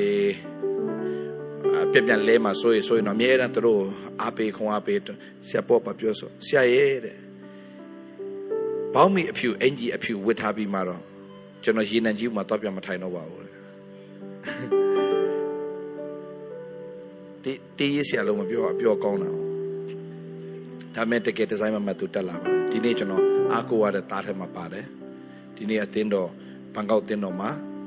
သူတော်တော်အားကိုးရတဲ့ထဲမှာပါတယ်ဒါပဲမဟုတ်အခုဆိုရင်ဒီမဲဆိုင်မှာဆိုရင်ကျွန်တော်သားတယ်ကျွန်တော်ပြန်တော့အားကိုးလို့ရပြီအခုရဲမင်းထတ်တို့ဆိုရင်ဆရာရဲမင်းထတ်တို့ဆိုရေးလဲချတော့ကျွန်တော်အချိန်မှယူသွားတယ်သူယူသွားကျွန်တော်ဝမ်းတာတဲ့ကြည့်နေကျွန်တော်အချိန်ကိုဆရာရဲမင်းထတ်ပဲယူတာလုံးမဟုတ်ဘူးဆရာပေါ်လဲယူသွားတာဒါယူရတာကြည့်ပြီးတော့โอเคလားလို့နောက်ဆုံးနေ့မှာဆရာကနေကထပ်ယူလိုက်ပြန်ဒါမဲ့ကျွန်တော်ကဝမ်းတာတယ်ဘာလို့ဝမ်းတာလဲဆိုတော့ဆရာကနေဆိုတာကကျွန်တော်နဲ့စတွေ့တော့သပင်အစိမ်းရအောင်စိမ်းတာမှဆရာနည်းနည်းပါးစိမ်းတာမို့နော်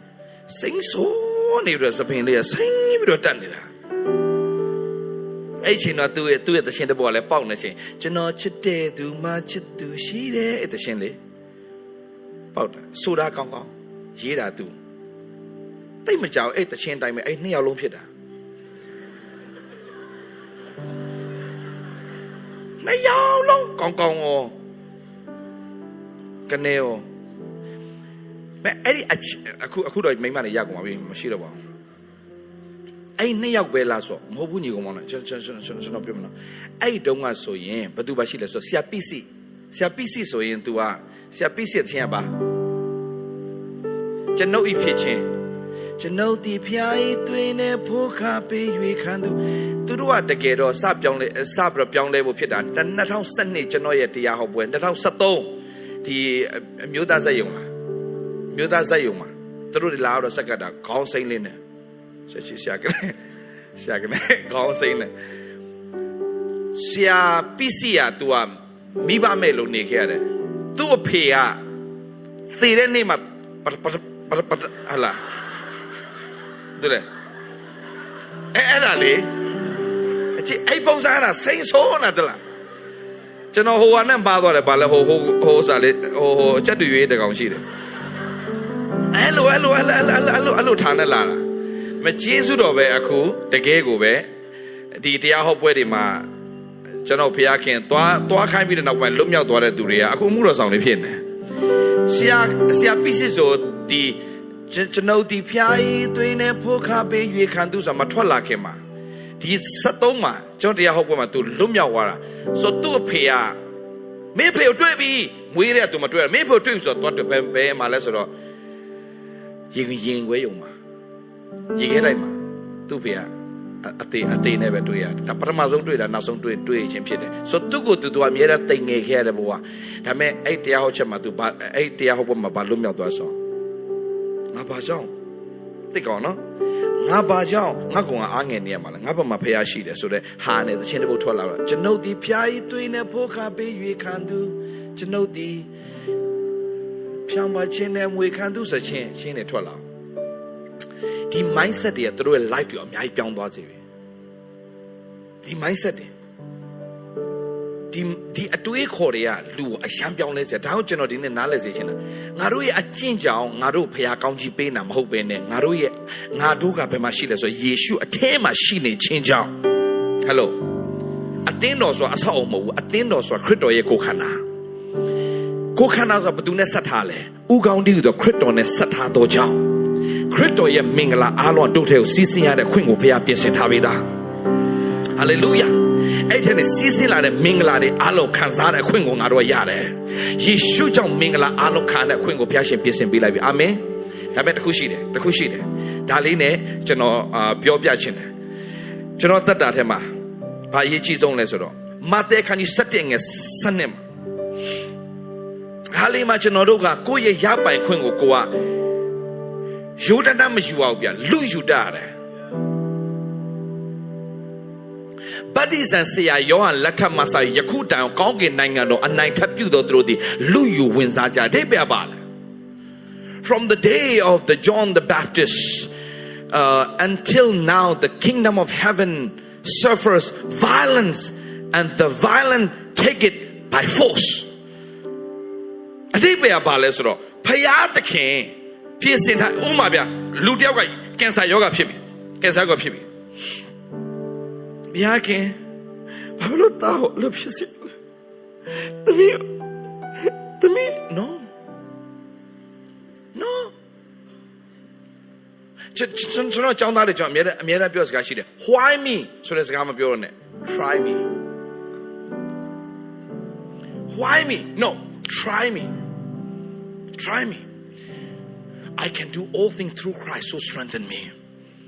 ငါခွာနေပြည့်စုံခရစ်တော်အပြင်ခတ်သိမ်းတော်မူတော့ငါတက်ဆွမ်းနိုင်တယ် try me why me ဆိုတဲ့စကားပြောတဲ့သူအားလုံးရှုံးတယ် try me ဆိုတဲ့စကားအောင်မြင်ရတဲ့ခွင့်ဖျားခြင်းပြင်ဆင်ပေးတယ် yeah ငါဘလို့ချင်းနေပဲငါ့ကိုတိုက်ခိုက်ပါစေ why me ဆိုတဲ့စကားမမေးတော့မေးကိုမထုတ်တော့ငါဘက်မှာဖျားခင်ရှိတယ်အချိန်တိုင်းပြောအချိန်တိုင်းဘုရားဘုန်းထင်ရှားမယ်တတ်တဲ့ခါတဲ့ခွင့်ရလိမ့်မယ်တော့တင်းအတ္တတာထဲမှာ emotion နဲ့အနှုတ်လက္ခဏာ emotion အားလုံးကိုတင်း no လို့ပြောရဲတော်သူဖြစ်ပါစေတင်းကိုဆရာဝန်ကပြောလိုက်ပြီနောက်ဘယ်နှစ်ခါမှပြောရင်တင်းပြောလိုက်အဲ့စကား no လို့ပြောလိုက်တယ်မှာတင်းအထက်နဲ့ဖျားခင်တကိုးပါတဲ့စိတ်တကူထွက်စေလိမ့်မယ်ကျွန်တော်ဗီဒီယိုကလစ်တွေတခုပြချင်တယ်ချက်လေးကြည့်အောင် तू က psychiatrist doctor တယောက်ဖြစ်တယ် psychiatrist doctor လေဒီ doctor ကအတန်ချက်မယ်အရှက်နဲ့ပြန်သွားမယ်သူ့ရဲ့ကိုယ်ခန္ဓာကိုကြည့်ခဏလေးရမယ်သူမွေးတဲ့အချိန်မှာပဲဒေါက်တာတွေအားလုံးကပြောတယ်24နာရီအတွင်းမှာသေမဲ့ကလေးတဲ့ပြန်ဖွင့်ကြည့်ပေးပါ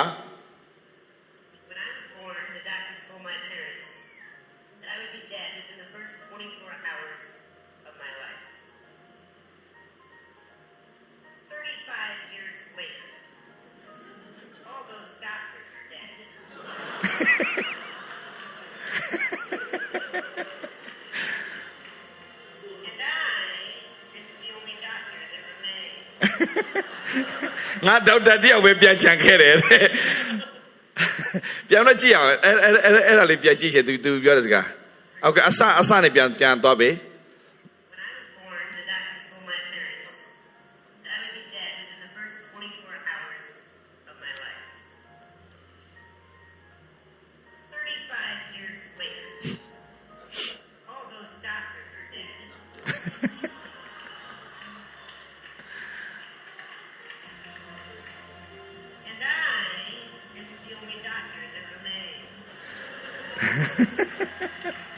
သူပြောစကားနောက်ဆုံးလာပြီအရေးကြီးတယ်အဲ့ဒါလေးကြည့်ပါ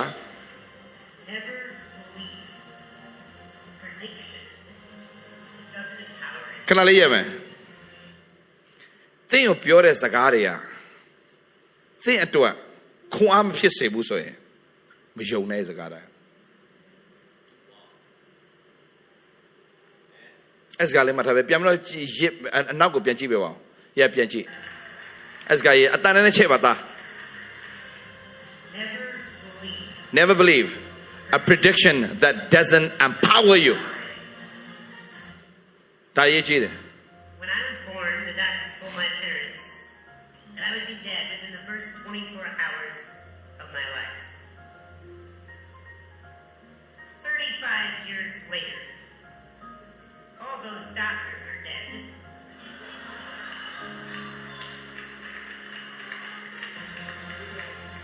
And I am the only doctor that remains.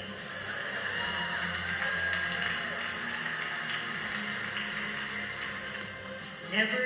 believe a prediction that doesn't empower you. Yeah, Yavi. When I was born, Yavi. ဘာပြောချင်တာလဲဆိုတော့ကျွန်တော်ညီကောင်မောင်မတော့ဒေါက်တာသူ့ကိုသိမယ်လို့ပြောတဲ့ဒေါက်တာကသေသွားတယ်ဒါပေမဲ့သူကဒေါက်တာပြန်ဖြစ်လာတာအဲ့ဟာလေအဲ့ဒါ psychiatrist doctor plus motivational speaker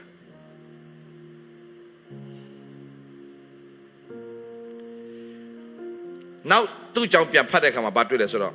သူပြောတဲ့စကားအားလုံးမှာ Tingo empower မဖြစ်စေတဲ့စကားတွေ Tingo ခွန်အားမဖြစ်စေဘူး Tingo အားမပေးတဲ့စကားတွေအားလုံး တင်ပြီးတော့ တင်နားထောင်ကြလည်းမလိုဘူး ယုံကြအကြောင်းလည်းမရှိဘူး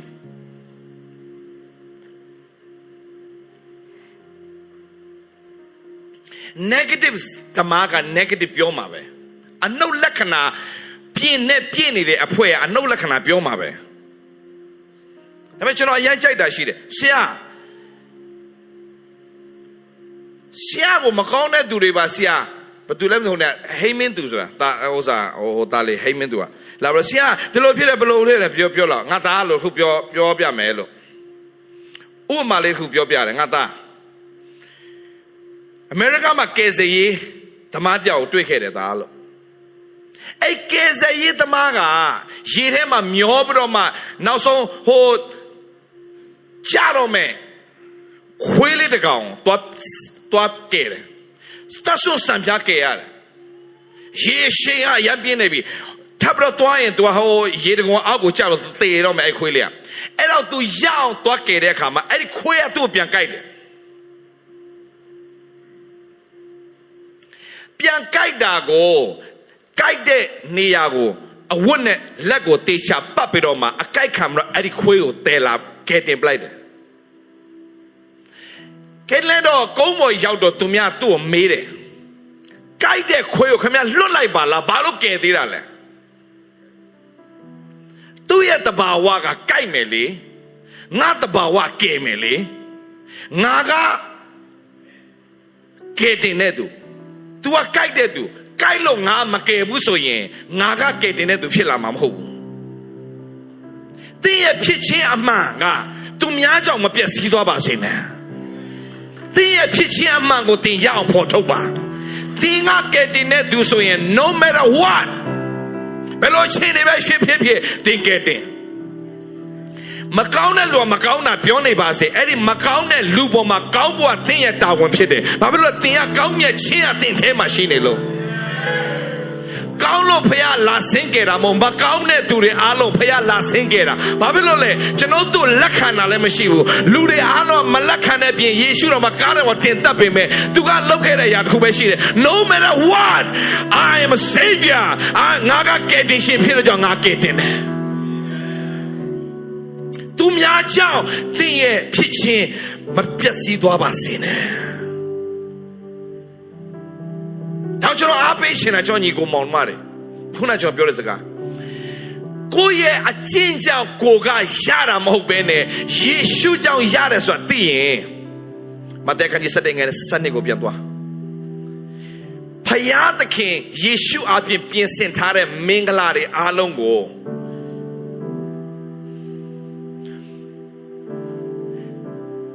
The violent take it by force. ရအောင်ယူတတ်တော်သူဖြစ်ပါစေ။ရအောင်ယူတတ်ဖို့အရေးကြီးတာပါလေတဲ့။နောက်ဆုံးကျမ်းပိုက်တစ်ခုနဲ့ကျွန်တော်ဆုံးသက်ခြင်းတယ်။ရအောင်ယူတတ်ဖို့ရန်အတွက်အရေးကြီးတဲ့အရာပါလေ။ဒီအနှုတ်လက္ခဏာအလုံးနိုးလို့ပြောရဲတော်သူဖြစ်ပါစေ။ဒီနေ့ရက်စင်တိုင်းမှာအနှုတ်လက္ခဏာတွေသင်ကြားလိမ့်မယ်။တင်းတော့ခွန်အားမဖြစ်စေတဲ့စကားတွေခွန်အားရုပ်လျော့စေတဲ့စကားတွေရှားလိုက်မယ်ဒါပေမဲ့အဲ့ဒီစကားတိုင်းလာရင်တင်ပြောမယ်တစ်ခုပဲရှိတယ် no တင်းရတတ်တာတဲ့အဝင်မခံနဲ့တင်ပြောမယ်စကားတစ်ခုပဲရှိတယ် no the power of no မင်းမကန်ဆာရှိပြီ no why ဘာလို့ပြောရညီကိုမောင်မတို့ကျမ်းစာထဲမှာ yes လို့ခိုင်းတဲ့အရာတစ်ခုပဲရှိလို့နိကောခန်းကြီး1ငယ်20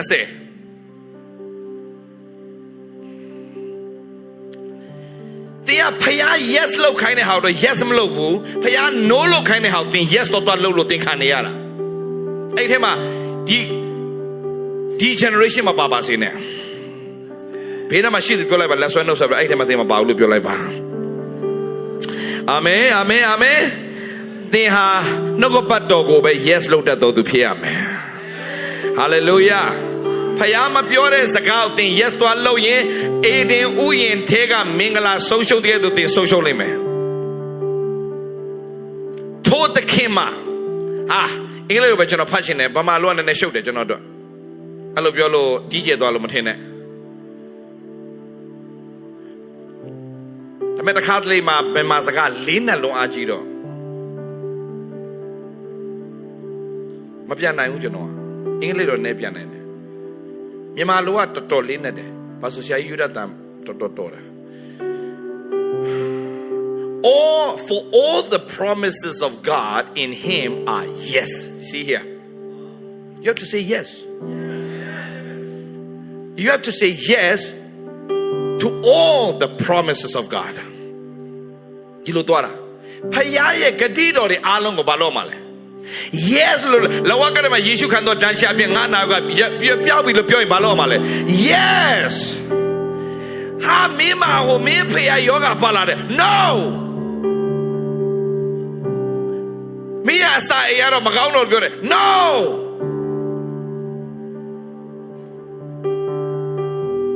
အဲ့ဒါတဘာဝအဲ့ဒါအမှန်တရားဒါပေမဲ့တမန်တရားမဟုတ်ဘူးဆရာဝန်တွေကစက်နဲ့ဖော်ထုတ်နိုင်တယ်အမှန်တရားပဲဖော်ထုတ်နိုင်တယ်တမန်တရားကိုမဖော်ထုတ်နိုင်ဘူးတမန်တရားဖခင်ဆရာလာလို့ Hello ဂျေဇုတော်ကတို့ကိုတမန်တရားသိရတဲ့အခွင့်ကိုဖခင်ပေးထားတယ် Hallelujah တောင်တော့ဘာတမန်တရားအင်္ဂလိပ်လိုဘယ်လိုပြောလဲ The truth you shall know the truth shall set you free now you have to say yes to the truth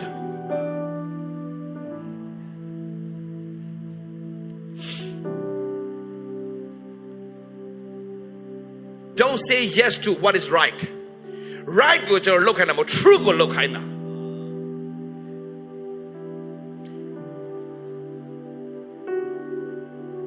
This is the right things. Yeah, this is the right things, but this is not this is not true. This is right, but this is not true. Ye shall know the truth. The truth shall set you free. For all the promises of God in him are yes, and in him amen, to the glory of God through us. ဖခင်ရဲ့ဂတိတော်တွေအားလုံး yes လုပ်တဲ့သူတွေအဖြစ်မဲ့ဖခင်ကသူ့ဘုံထင်ရှားစေပါတယ်အင်္ဂလိပ်လိုတိုက်ရိုက်ပြန်ရင်အဲ့ဒါပဲဖခင်ရဲ့ဂတိတော်တွေအားလုံးကို yes ငါအတွက်လို့ဝန်ခံတဲ့သူတွေအသက်တာအဖြစ်ဖခင်ကတမန်တရားကိုရှင်းလင်းစွာလောကရွပြသွားမှာဖြစ်တယ်အမှန်တရားနဲ့မဟုတ်ပြောအမှန်တရားနဲ့မဟုတ်ဘူးအမှန်တရားကတော့ MRI တို့ CT scan တို့ကနေစစ်လိုက်ရင်အဲ့ဒါအမှန်တရားပေါ်လာလိမ့်မယ်အဲ့ဒါအမှန်တရားကြီးအမှန်တရားဟုတ်တယ်လောကသားတွေအဲ့ဒီအမှန်တရားကိုမယုံရင်တင့်ကိုအယူလို့ပြောလိမ့်မယ်မရသေးဘူးအဲ့ဒီအမှန်တရားကိုတင်မယုံရင်တင့်ကိုအယူလို့ပြောလိမ့်မယ်ဒါပေမဲ့သူတို့မသိတာကသူတို့မှာအမှန်တရားပဲရှိတယ်အမှန်တရားထက်ပိုပြီးမြင့်တယ်ဖျားစီကလာတဲ့တမန်တရားကိုမသိသေးတာဖြစ်တယ်အဲ့ဒီအမှန်တရားကိုသင်က yes လို့သွားလို့ရင်ဒါပေမဲ့အဲ့ဒီအမှန်တရားကသူ့မှာပါရှိလဲဆိုတော့သူ့မှာလည်းအမှန်တရားရဲ့တတ်သိရှိတယ်ဘာတတ်သိလဲဆိုတော့ဒီလိုယောဂဖြစ်ပြီလို့ပြောလိုက်တဲ့အချိန်မှာဒီနောက်ပိုင်းနဲ့စပါအရေးကြီးပြီညီကိုမောင်မတော်ဒီလောကအောင်ဖို့ရအတွက်အရေးကြီးတဲ့အချက်ကလေးတွေပြောတော့မယ်သင်ယောဂဖြစ်ပြီလို့ပြောလိုက်ချင်မှာဒီမှာလဲ MRI တို့ CT scan တို့ကနေထုတ်ချက်ဟလာဒီဘာလို့ခေါ်လဲကွာ result တွေထွက်လာတဲ့အချိန်မှာ results ထွက်လာတဲ့အချိန်မှာဆရာမပြောလိုက်ပြီ yes မင်းမတို့လို့ဖြစ်တယ်အဲ့လိုဖြစ်ခြင်းရဲ့တတ်တရားလည်းအထဲမှာဘာလာဖြစ်လဲဆိုတော့ခန္ဓာကိုယ်ထဲမှာနာကျင်မှုတွေကြိုက်ခဲမှုတွေအဲ့လိုမရခြင်းတွေရုပ်တွေပြောင်းလဲလာခြင်းတွေအမျိုးစုံဖြစ်လိမ့်မယ် yeah ဒါပေမဲ့အဲ့ဒါကတမန်တရားမဟုတ်အဲ့ဒါမှန်တရားဒါပေမဲ့လက်ခံဖို့အရန်ခတ်တယ်လူကဘာဝဲယုံလဲဆိုတော့ five senses ကိုလူကယုံတယ် five senses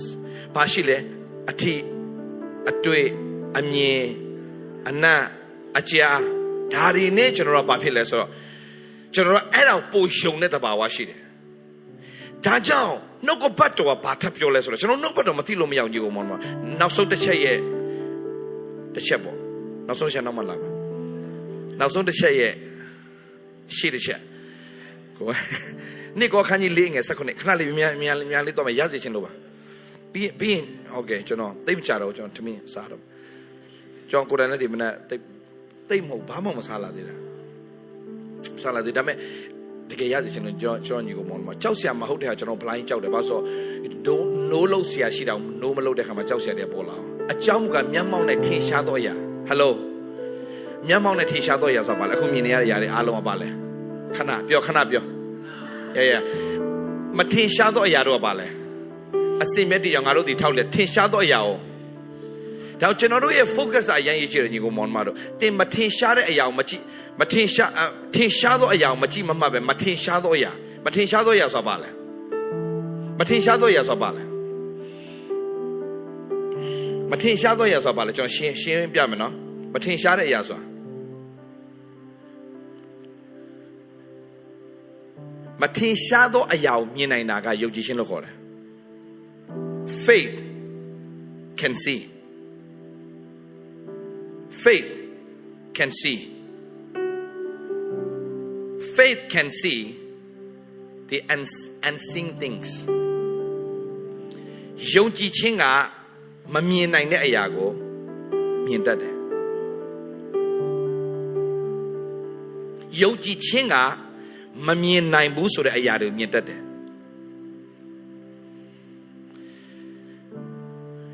ယုံကြည်ခြင်းကမဖြစ်နိုင်ဘူးဆိုတဲ့အရာကိုဖြစ်မယ်ဆိုတာကိုကြိုတင်မြင်ထားပြီးသား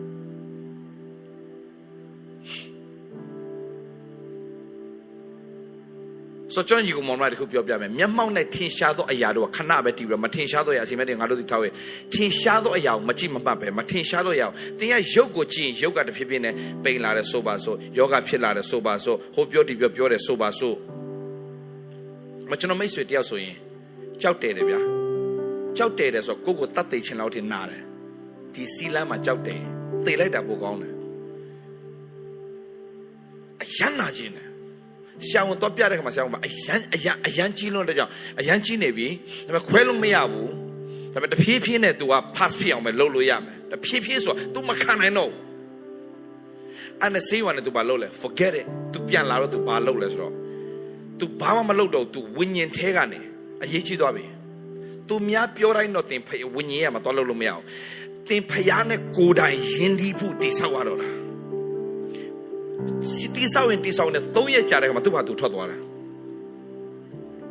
ကျွန်တော်ပြောချင်တာကဖျားကိုယုံပြီဆိုရင် seriously ယုံဖျားကိုယုံပြီဆိုရင်ခင်ဗျပြက်တယုံပလိုက်တော့ဖျားနဲ့သွားရင်ခင်ဗျဟိုလိုဒီလိုတော့လုံးလို့မရအောင်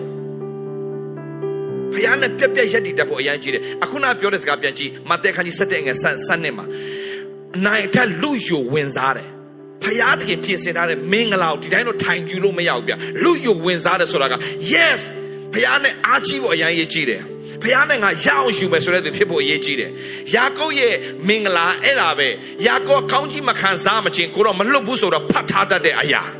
လုံးဝကိုတော့အပြည့်မရမချင်းကျွန်တော်တို့မှာငြိမ့်သက်ခြင်းမရမချင်းကျွန်တော်တို့ဝမ်းမြောက်ခြင်းမရမချင်းကျွန်တော်တို့မှာရဲရင်ခြင်းမရမချင်းကိုတော့ကျွန်တော်မလွတ်ဘူးဆိုတဲ့အဲ့ဒီဆူတောင်းခြင်းကတင်းရဲ့ဘဝအပြောင်းလဲသွားစေတာဖြစ်တယ်အာမင်ဟာလေလုယာတော့ဖျားနဲ့ပတ်သက်လာရင်လူယူဝင်စားတတ်တော့ဒီစကားတော့မကောင်းဘူးအင်္ဂလိပ်စကားမှာ aggressive ဆိုတဲ့စကားမကောင်းဘူး aggressive ဆိုတဲ့စကားမကောင်းဘူးဒါပေမဲ့ဖျားရဲ့နိုင်ငံတော်မှာစာတန်နဲ့တင်ရင်ဆိုင်ပြီဆိုရင်တော့ aggressive ဖြစ်ရမယ်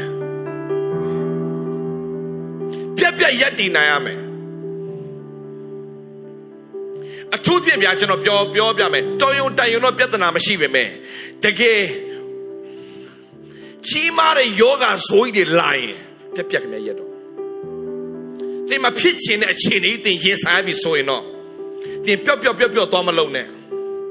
သူများဆူတောင်းပေးရင်လောက်နေပဲတင်တဲ့ထဲမှာတင်မပါတော့နဲ့တင်ကိုယ်တိုင်bắtတရတော့မယ်တင်ကိုယ်တိုင်ဝิญဉ်ရမှာဖတ်ရတော့မယ်တင်ကိုယ်တိုင်ဖျားနဲ့ပတ်သက်လိုက်ရဲရင်နဲ့ဝန်ခံရဲတဲ့သူတွေဖြစ်လာမယ်ပြီးတော့မှတဲ့အခြေအနေတော့အတွေးခေါ်ဝင်လာတော့ no ငါကအဲ့ဒီအမင်္ဂလာနဲ့သက်ဆိုင်တဲ့သူမဟုတ်ငါမင်္ဂလာနဲ့သက်ဆိုင်သောသူဖြစ်တော့ရဲကြွေးကြော်ရဲရမယ်ဒီခါလေးမှာခန္ဓာကပိတ်ပြီးတော့စာတန်ကိုအဲ့လိုကြီးညာရဲတဲ့သူဖြစ်ဖို့အရေးကြီးတယ်ထိုင်ကုန်နေလို့တင်ရှုံးသွားလိမ့်မယ်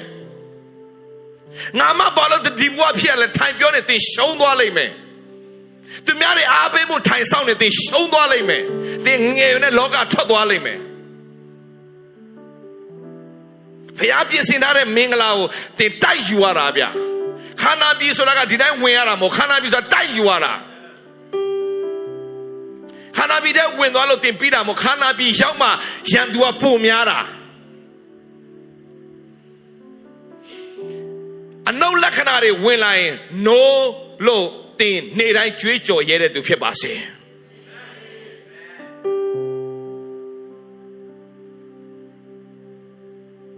Miano Tuababi, no, Namadoa Chita. Hamichina Beroma Alvinova, no. Yamabia Tuababi, no. Yamabia now sending the Latumamo, no. Payalo Canabe. Amen. Amen. Loga Daria, no Lacanari, Dottora Camaro Kriani, Yoji to the people. Yes, Dottora Cream alone. Hello. Loga Dari, Payan, no one of Mababe, Pure Sagario, do Yoji to the Dottora, yes, Loda, Mialo Caniara.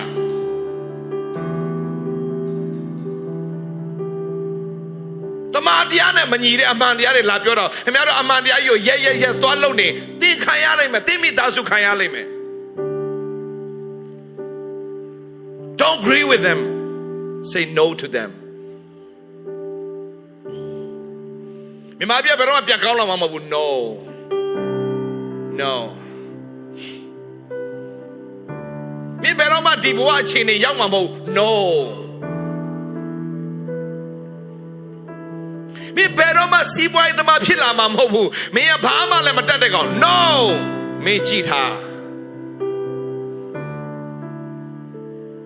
Nilo Joye Mune Perola near me Pimale. No, not Pima cheetah.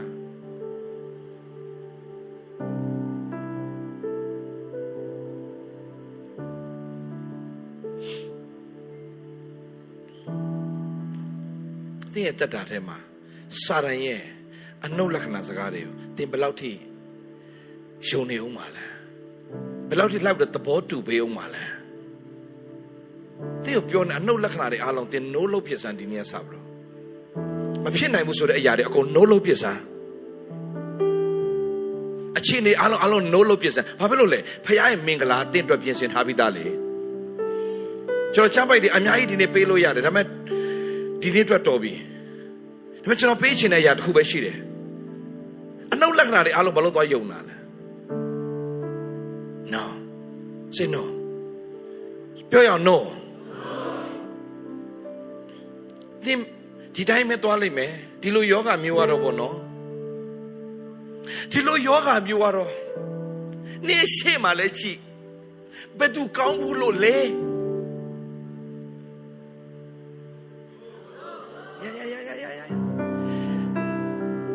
Luri alwa dawe say sholai ho kaung ya lu belui tat lo ma shong bu tame tu Bible no nga le chai tu show ya man hallelujah pyo lai hey edi yoga ga lu dai ko tat khe de yoga phit pe me edi yoga ga nga ko tat lo ma ya se ya bo Hallelujah. Any yoga and Amateu. Abele, na tema tashine payae, winning or chain one in it. They are winning or chain with the payment of Shide Mamine. Your body is the temple of Holy Ghost. Okay, your spirit of your body. Come on. Chance of yours got shin. Tiye Kanaha, Tiye Payae, winning or chain with a payment of Hide. Tiye winning Loma Piobu, Tiye Saloma Piobu, Tiye Kana, so Dikana. Dikana Tema winning or Lolo Bidoma, Palochinale, Payae Laka Tin La Position. Payae no got then no position. To what? Ludiago Tidwe boy and Doga Payaga, they are in Tidwe Chine, they are in County Pisse Chine, they are in Lumia Sechine, they are in Lolo Chine, Tado Yechidaga, they are Kanako Sara Piassine.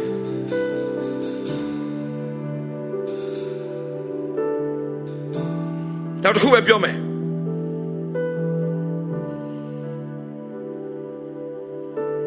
ကျွန်တော်မှလည်းတိုက်ပွဲတွေအများကြီးရှိတယ်ဝိညာဉ်တိုက်ပွဲတွေအများကြီးပဲဟာတရားဟောပွဲစားတော့မယ်ဆိုရင်ခေါင်းကထောင်လို့မရတာနဲ့မျိုးစုံပဲပြောလိုက်တယ်အဲ့ဒီမှာကျွန်တော်သွားပြီးတော့မှသဘောတူပေးလိုက်ပြီးတော့ sorry ပဲနော်အားလုံးဒီနေ့ဒီမကောင်းလို့ခဏနေတယ်တော့မနော်ညီတို့ဆက်ဟောဆိုသွားပြီအဲ့ဒီကြားထဲမှာဖုန်းကောက်ကြိုင်မနော်ငါနောက်နိုင်ဝက်တွေမှာငါရောက်လာမယ်ပြောလိုက်တဲ့အချိန်မှာဘာလုပ်လိုက်တာလဲ I say no အဲ့ဒီအချိန်နဲ့အားလုံးကျွန်တော် no လုပ်လိုက်ပြီအဲ့ဒီနေရာတရားဟောတာအရှိန်အကြီးဆုံးပဲ why အချိန်နဲ့ no လို့ပြလိုက်တယ်ဖယားစကားကို yes လို့လိုက်တဲ့အချိန်မှာကျွန်တော်အထဲမှာဖယားတကိုးနဲ့ပြုပြင်လို့ရလာတာဖြစ်တယ်တင်းအနှုတ်လက္ခဏာအချိန်တွေအားလုံးပြောလိုက်ပါ no လို့ပြောလိုက်စမ်းပါ no လို့ပြောလိုက်စမ်းပါတင်းရတတ်တာထဲမှာဟာအတွေးခေါ်လာလိမ့်မယ်နေဟာဒီလောက်ကြီးမှန်းစရာမလိုပါဘူးတနေ့စားရတော့ပါပြီ no ငါဘိုက်ပြည့်ရုံလောက်နေပဲငါအသက်မရှင်ဘူးမြောက်များစွာသောဘိုက်တွေကိုဖြည့်တဲ့ကောင်ငါဖြည့်ရှင်တယ်အာမင်ငါအပြင်လူတွေမြောက်များစွာခေါင်းကြီးဖြည့်ရမယ်အာမင်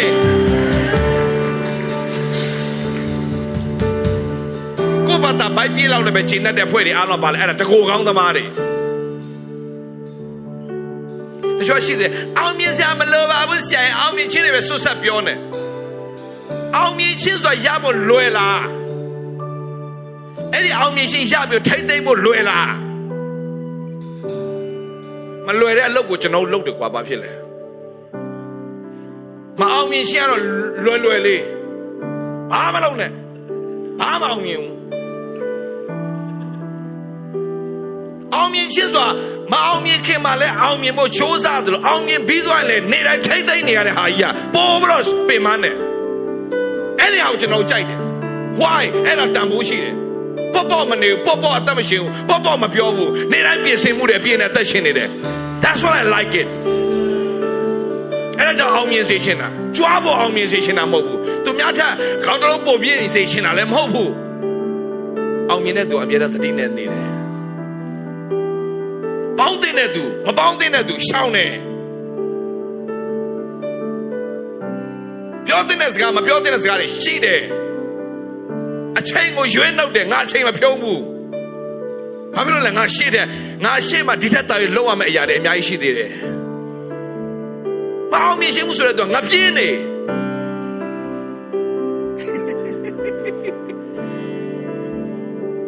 မအောင်မြင်ခြင်းပြောတာတွေကစိန်ခေါ်မှုကိုကြောက်တဲ့သူတွေဗျာမအောင်မြင်ခြင်းတဲ့သူတွေအလုံးမှတ်တာစိန်ခေါ်မှုကိုကြောက်တဲ့သူတွေစိန်ခေါ်မှုတွေမရင်ဆိုင်ရတဲ့သူတွေကျွန်တော်အောင်မြင်ရှင်ကိုကြိုက်တယ်အောင်မြင်လာခင်ဗျမှတ်တာနည်းနည်းအောင်မြင်ရင်နည်းနည်းတိုက်ခိုက်တယ်အများကြီးအောင်မြင်အများကြီးတိုက်ခိုက်တယ် new level new devil မပူနဲ့သူ့အစင်းနဲ့သူကတော့ဟိုကောင်ကတော့အငြိမ်မနေဘူးတိုးကြောင်းသားဘွားမှာရင်ဆိုင်ရတာပါလေချင်းသေးနဲ့ဝုံ level တစ်စင်းတက်တဲ့ခါမှာဘာနဲ့ရင်ဆိုင်ရလဲဂေါလိယမရှိတော့ဆိုတော့အောင်ပြီလို့မထင်နဲ့ရှာလူအသေးလိုက်တာအသေးအဲ့ရှာထဲမှာ तू ဘလောက်ပဲတတ်ဖို့ကြံစီပါစေ तू ပြောစကားတစ်ခုမှရှိတယ်ငါမသေးရသေးစီ तू ပြောတယ်တွားပြီခင်ဗျာလှိုင်းကူမှာအကုန်ပိတ်ထားပြီးရှော့လို့ဖွဲ့တယ်ကိုငါမသေးရသေးအသက်ရှင်ရင်ထရဖျိုင်မှုကိုကြပြောအောင်မင်းပြောတဲ့အချိန်မှာဟိုကနေရန်သူကလာခေါ်ပြီးအရှင်မင်းကြီးကျွန်တော်တို့အနောက်မှာရန်သူတွေဖြစ်နေပြီခင်ဗျာကျွန်တော်တို့မြို့ကိုပြီးရှို့လိုက်ပြီဒါဆိုဒီကောင်ခဏထားခင်နောက်မှပြန်ရှင်းမယ်ဒီကိစ္စအောင်ဒါနဲ့ဒါဝိတ်လွတ်သွားတာဒါပေမဲ့ဒါဝိတ်အလကားလွတ်တာမဟုတ်ဒါဝိတ်ကအထဲကနေပါကြွေးကြော်နေလို့လဲငါမသေးရသေးအသက်ရှင်ထရဖျိုင်မှုကိုကြားပြောရအောင်မေဆိုတဲ့အရာကဘာလို့လဲအချင်းတွေအားလုံးကိုသူများကလမ်းပိတ်သွားပြီးပြောရှင်မှာ noဒါကြောင့်ဆရာမ choice မှာဘာပြောလဲ never say no way အင်္ဂလိပ်စကားမှာပြောတာရှိတယ် no way ကျော်ပြောလဲ yes way Jesus said I am the way hallelujah ပြောလိုက်ဘေးနာရှိတဲ့လက်ဆွဲနှုတ်ဆက်ပြီးရိုးရိုးသေးသေးလေးပြောလိုက်တင်ဘယ်တော့မရှုံးခင်ဗျာလို့တင်ဘယ်တော့မရှုံးခင်ဗျာတင်ဘယ်တော့မရှုံးခင်ဗျာဟာလေလုယာဒါပေမဲ့တခုပဲဘေးနာအနှုတ်လက္ခဏာတွေတမားတွေကိုတွားပြီးတော့သဘောမတူပေးပါနဲ့လူတွေကသဘောမတူပေးအယမ်းစိတ်ဆိုးကြတယ်အနှုတ်လက္ခဏာကိုတော့သဘောမတူပေးလို့စိတ်ဆိုးရင်လည်းထွက်သွားပါရတယ်ကျွန်တော်ဘဝထဲကနေ Let it be let it be let it be let it be let them go let them go ဒါကျွန်တော်ကြောင်းသားတွေမကြခင်6 back ကျွန်တော်သင်ပြရတော့မယ်ပထမဆုံးစတင်မဲ့ subject ပါလဲ change ကြောင်းသားဟောင်းနေရေးလေဒီကြောင်းသားဟောင်းနေလည်းမပြန်တော့ဘူးလားဟေးပထမဆုံး best ကရှိတဲ့သူလမ်းညှိုးထောင်ကြတယ်မှာအမေဒီမှာဆရာတော်ဖြစ်သွားပြီဒီမှာသူဟာပထမ best တွေဟိုးရှေ့ဆုံးမှာအတာနေကပထမဆုံး best လားတာကေဘရာနေပထမဆုံးလားနေရောလားတာနမမေးပြန်ပြီအတာဒီလိုက်အေးအော်ဒီမှာနေရောနော်ဒါအတာရောတမီရောပဲ first best second best ရှာပါမလားsecond best ဟိုမှာ light တင်အောင်အမျိုးစုံမျက်လုံးထိုးနေတာ second light ရှာဖို့ခေါင်းပေါ်ထိုးပါဆိုဆရာတေးပြေကိုပဲထိုးနေတယ်အဲ့ကလေးအဲ့ဒါ second best third best ရှာဘယ်သူတွေရှိလဲ third best အော်နောက်မှာအများကြီးပဲ third best ရှောက်ပြီး fourth အောင်မဲ fourth ကဇော်တန်အောင်တော့ fourth နော်ဆရာထင်တာ5 တင်လို့မဟုတ်ဘူးနော်ဒါဆို best 5ဘယ်သူတွေရှိလဲ best 5အမေbest 5ဘယ်တွေဒီဘယ်တွေတလားတခုပဲ change your mind ကျွန်တော်မြင်တယ်ပဲ change your mind အချိန်လေးအားလုံး no လုပ်လိုက်ဒါဝိတ်ကတာ yes လို့တာလုပ်ခဲ့ဟုတ်တယ်နော် तू အစစ်ပွဲမှာဘယ်တော့မရှုံးခဲ့ဘူးတက်လုံးမရှုံးခဲ့တဲ့ကြောင့်ဒီပွဲမှာလည်း तू ရှုံးမှာမဟုတ်ဘူးလို့ तू သဘောမတူပေးနိုင်နော် तू ရှုံးမှာ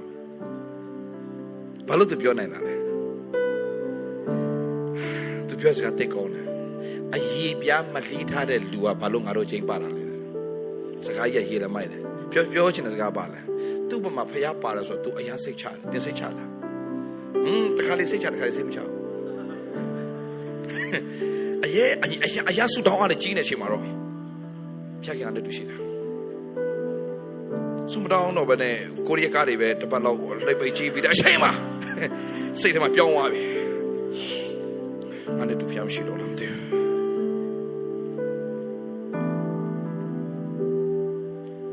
အဲ့ဒီမှာချင်းတွေထွက်လာကိုတော့မပါရင်လေဘယ်လိုကိုတော့ကဘာပြောထားပြီးသားလဲကကဘာဂုံတိတယ်အောင်မင်းတို့နဲ့အတူရှိမယ်အီမာနွေလာငါတင်တို့နဲ့အတူရှိတယ်ဖခင်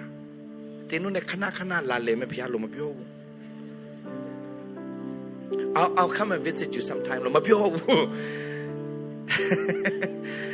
Emmanuel God with us forever and ever အမြဲတမ်းရှိတယ်ဖခင်ဒါမဲ့ဒီကပြဿနာပါလဲဆိုတော့ခံစားချက်တော့တော်ကြည့်လို့ဒီမခံစားရအောင်ဖျားခင်မခံစားအောင်ဖျားခင်ရှိတယ်ဆိုမခံစားအောင်နေမခံစားလည်းရှိတယ်ခံစားရလည်းရှိတယ်မခံစားလည်းရှိတယ်ဘာလို့ဖျားကခံစားချက်နဲ့အလုံးလုံးတဲ့ဖျားမဟုတ်ဘူးယုံကြည်ခြင်းနဲ့အလုံးလုံးတဲ့ဖျားရှင်ဖြစ်တယ်ခံစားချက်မရှိရင်ဖျားခင်စိတ်တော်နဲ့မတွေ့နိုင်လို့ဘယ်ချမ်းသာမှမရှိဘူးယုံကြည်ခြင်းမရှိရင်ဖျားခင်စိတ်တော်နဲ့မတွေ့နိုင်ဆိုတော့ခံစားချက်ကိုလုံးဝတဲ့အလှည့်စားမခံနဲ့ခံစားချက်မှလုံးလုံးတဲ့ဖျားမဟုတ်ဘူးချက်သိန်းနဲ့ထားလာတယ်ဆရာဖျားရှိလားမသိဘူးဒါဆိုချက်သိန်းမရှိချက်သိန်းမထားနေဖျားမရှိတော့လား Come on no စားတာလက်စားတာ no ယုံကြည်ခြင်းမရှိလေခံစားချက်မရှိလို့ပြောယုံကြည်ခြင်းမရှိလေဖျားစိတ်တော်မတွေ့နဲ့သင်ယုံရမယ့်အရာတစ်ခုပဲရှိတယ်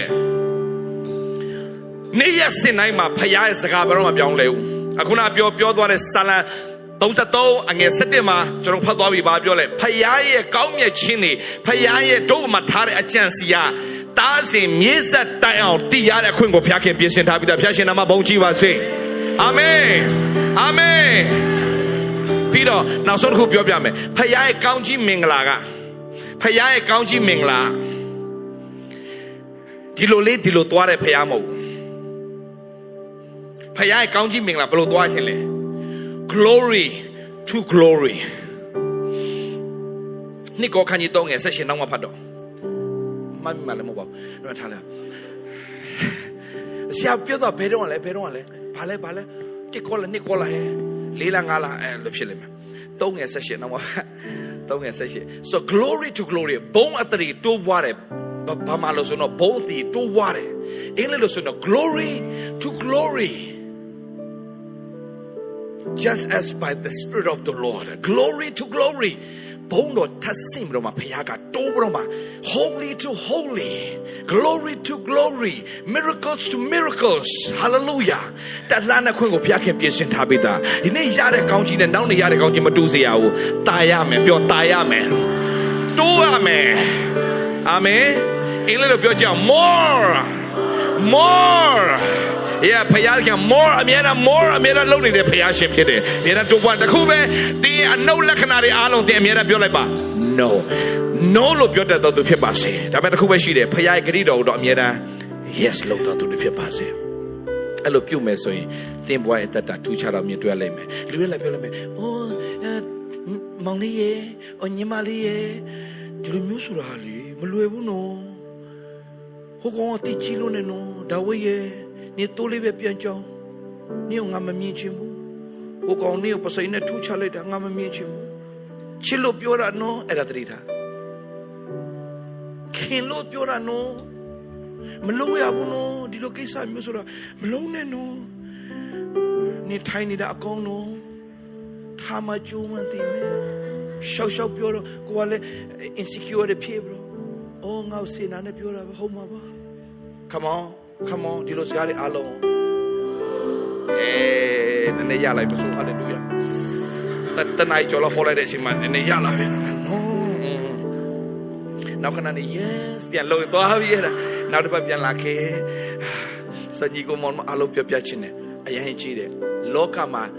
တင်းကိုစေတနာကောင်းနေနဲ့အမြဲတမ်းလာပြီးတော့မှစေတနာအရင်ကောင်းတဲ့တင်းကိုလာပြီးအနှုတ်တွေလာထည့်ပေးတဲ့အဖွဲ့တွေရှိလိမ့်မယ်သူအကိုရန်ပြောတယ်ဒါဝိရဲ့ပြန်တော့ကျေးဇူးပြပြန်လိုက်တော့ပြန်လာနေစကကြီးအရာပြောတယ်နေမုံတိုင်းနေအရာထားတယ်တော့ပြန်တော့နေတခါမှလည်းဓာတ်လည်းမကင်ဘူးနေကင်ဘူးတာလောက်လွယ်ဟိုကဓာတ်နဲ့မကဘူးလှန်ရောဟိုမှာကင်ထားတဲ့ဟာရုပ်ကြီးအကြီးနေဘာမှမတိုက်ခိုက်ပဲနဲ့သူခြေတော့တစ်ချက်ကန်လာတဲ့တော့နေသေးသွားနိုင်တဲ့ရုပ်မျိုးကျေးဇူးပြမလုပ်ပါနဲ့အခြေအနေအားလုံးကိုအနှုတ်လက္ခဏာတွေကိုနိုးလောက်တတ်တဲ့ကောင်တွေကကဘာကြော်တယ်ဒါဝိကြီးကြောင့်လည်းတော့မပြောနေရဘူးလားဟိုဟာဘာလို့လဲလားအဲ့ဒီကြောက်ရှာကောင်းတဲ့အခြေအနေတွေအားလုံး तू ကငါနဲ့မဆိုင်ဘူး no ငါအောင်မြင်မဲ့သူလို့ဝန်ခံခဲ့တဲ့ဒါဝိကြီးအကြောင်းတို့တွေပြောနေတာဒါပဲမဟုတ်ဘူး Holy Fiend နဲ့ Mike Tyson ထိုးမဲ့အချိန်မှာအဲ့ချိန်တော့ Mike Tyson ရဲ့လက်သီးတစ်လုံးကိုဘလောက်ဘာနဲ့နှိုင်းထားလဲဆိုတော့ဘုံတစ်လုံးနဲ့နှိုင်းထားတယ်ဘုံစရေဘုံမဟုတ် bomb ပောက်ကွဲတတ်တဲ့ဘုံတစ်လုံးနဲ့နှိုင်းထားတယ်စက်ကူဘုံနဲ့ထင်းနေဦးမှာမဟုတ်ဘူးဟိုစားဘာမှလို့ဘုံပောက်ကွဲတတ်တဲ့ဘုံနဲ့သူနှိုင်းထားတယ်ဟမ်ဒီပါဦးတလုံးကတကယ်ဒီကောင်အရာထင်းတယ်ဆိုတော့အဲ့ချိန်မှာသူ့ရဲ့ Mike Tyson ရဲ့လက်သီးတစ်လုံးကသေသွားနိုင်တဲ့အဆင့်ထိရှိတယ်ဆိုတော့ Holy Fiend နဲ့ Mike Tyson နဲ့ကတော်ကွာဝေးတယ်အဲ့ခါမှာ Holy Fiend ကိုရေးလဲအားပေးတဲ့အဖွဲ့တွေအများကြီးပဲမင်းစင်ပေါ်မှာ Mike Tyson တတ်ထိုးတာမင်းကိုမင်းသွားပြီးတော့တတ်သေးတာနဲ့တူတူပဲစားပြီနော်အဲ့ဒီအချိန်မှာသူ့အချိန်6ဆုံးဘာတူလဲဆို Mike Tyson ကဘယ်လောက်ချိန်6တယ်ထင်တယ် Holy Fiend ကတရားတွေပါလေခေါ်လိုက်တယ်လေလက်ဝဲထိုးနေတဲ့သူတရားဟောတယ်တောင်းဆရာရှာလာလုပ်လို့ရတယ်လက်ဝဲ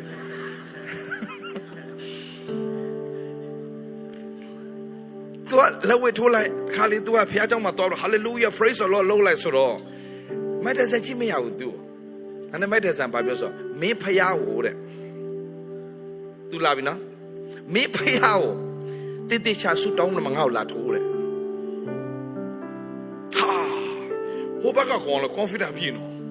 လာထိုးတယ်မင်းလူတွေကလည်းအားလုံးပြောတယ်မဖြစ်နိုင်ပါ Holy Fiend ရဲ့မလုပ်ပါနဲ့ ဒီအခြေအနေအားလုံး तू က no ဆိုတော့ तू လုပ်ပြီးတော့မှ तू ဟာဖိလိပ္ပိလေ73ခေါင်းမှာ तू ပတ်သွားတယ်ခင်ဗျားတို့မြင်မှာပေါ့အဲ့တော့နည်းနည်းငယ်ကြောက်မှာပေါ့တပေါင်းဆိုဟိုနှစ်ချီလေးနဲ့ပဲရှိတယ်အဲ့ချင်းခေါင်းပေါ်စီပါဘရ I can do all things through Christ ဆိုတဲ့73ဖိလိပ္ပိ73နဲ့ तू တက်သွားတာရှိချီမြောက်တဲ့ချိန်မှာဘာဆိုကြွေးလိုက်ချိန်မှာမိုက်တဲ့ဆိုင်မှောက်သွားအဲ့မှာသူများပြန်မေးတယ်တခါမှမမှောက်တဲ့လူကဘာလို့မှောက်တာလဲမိုက်တဲ့ဆိုင်ပြောစကားဘာဖြစ်သွားမှငါ့ကိုငါလည်းမသိဘူးတခါမှဖြစ်ဘူးလေဆက်ရှိမှတော့အောင်အော်အဲ့ဒါကို तू ကတခု something ငါမားခဲ့တာတခုကြောင့်ဖြစ်ပါလိမ့်မယ်ဆိုတော့ तू ဒုတိယကျင့်ပြန်ထိုးတယ် Holy Feet နဲ့ထိုးလဲထိုးမနိုင်တဲ့ဆောင်ဖတ်ကြိုက်တာဘာလက်ဝဲသမားနဲ့ तू ဘာဖြစ်သွားဆိုခွေးဖြစ်လို့ဖြစ်သွားနားကိုကြိုက်ပလိုက်တာအဲ့တော့ तू နရွက်ရှိသေးတယ်ဒါပေမဲ့ तू ကနရွက်ဒီနားလေးကိုကြိုက်တာပါဒီနားလေးကိုကျွေးတာ तू အော်ဘလို့ဒီလိုအော်တော့Holy Feet လေဒီလိုခုံပေါက်ပြီးတော့နာလုံးလုံးကြည့်လို့ तू ကြိုက်ပလိုက်တာဒီလိုဆိုတော့ဘာဖြစ်သွားဆိုတော့ boxing လောကနေ तू ကိုအနာယူခိုင်းလိုက်တော့တယ်ဘာလို့ तू ကမညီတဲ့ဟာလှုပ်လိုက်တဲ့အတွက်ကြောင့်ဘာပြောချင်တာလဲတင်မှာဖျားရှိတယ်ဆိုတဲ့ယုံကြည်ခြင်းအကြီးတစ်ခုသာထားစမ်းမဖြစ်နိုင်တဲ့အရာတွေဖြစ်သွားမယ်ဒါပေမဲ့တစ်ခုပဲချစ်တော်ညီကိုမောင်မတော်တစ်ခုလေးပဲဒီထဲမှာဘာမရနိုင်နေပါစေဆရာအရန်တော့ပြောသွားတယ်ဘာမရဘူးကွာဒါပေမဲ့တစ်ခုလေးလောကစကားတွေမဖြစ်နိုင်ဘူးဆိုတဲ့စကားတွေအားလုံးနိုးလို့လှုပ်လိုက်စမ်းပါအာမင် Holy Feet လည်းနေတော့ကြောက်မှာပဲဟိုကအဲ့ချိန်မှာတစ်ချက်တိတ်လိုက်သူ့တဲ့ကြီးတဲ့ကောင်တွေအားလုံးတို့လို့ထိုင်ဆင်းသွားတာအဲ့ချိန်မှာသူ့လက်ကျွေးတော့ဘာညာရှောင်းမစင်းစားတော့ तू อ่ะ no ဆုံးချုံချက်ငါနဲ့မဆိုင်ဘူး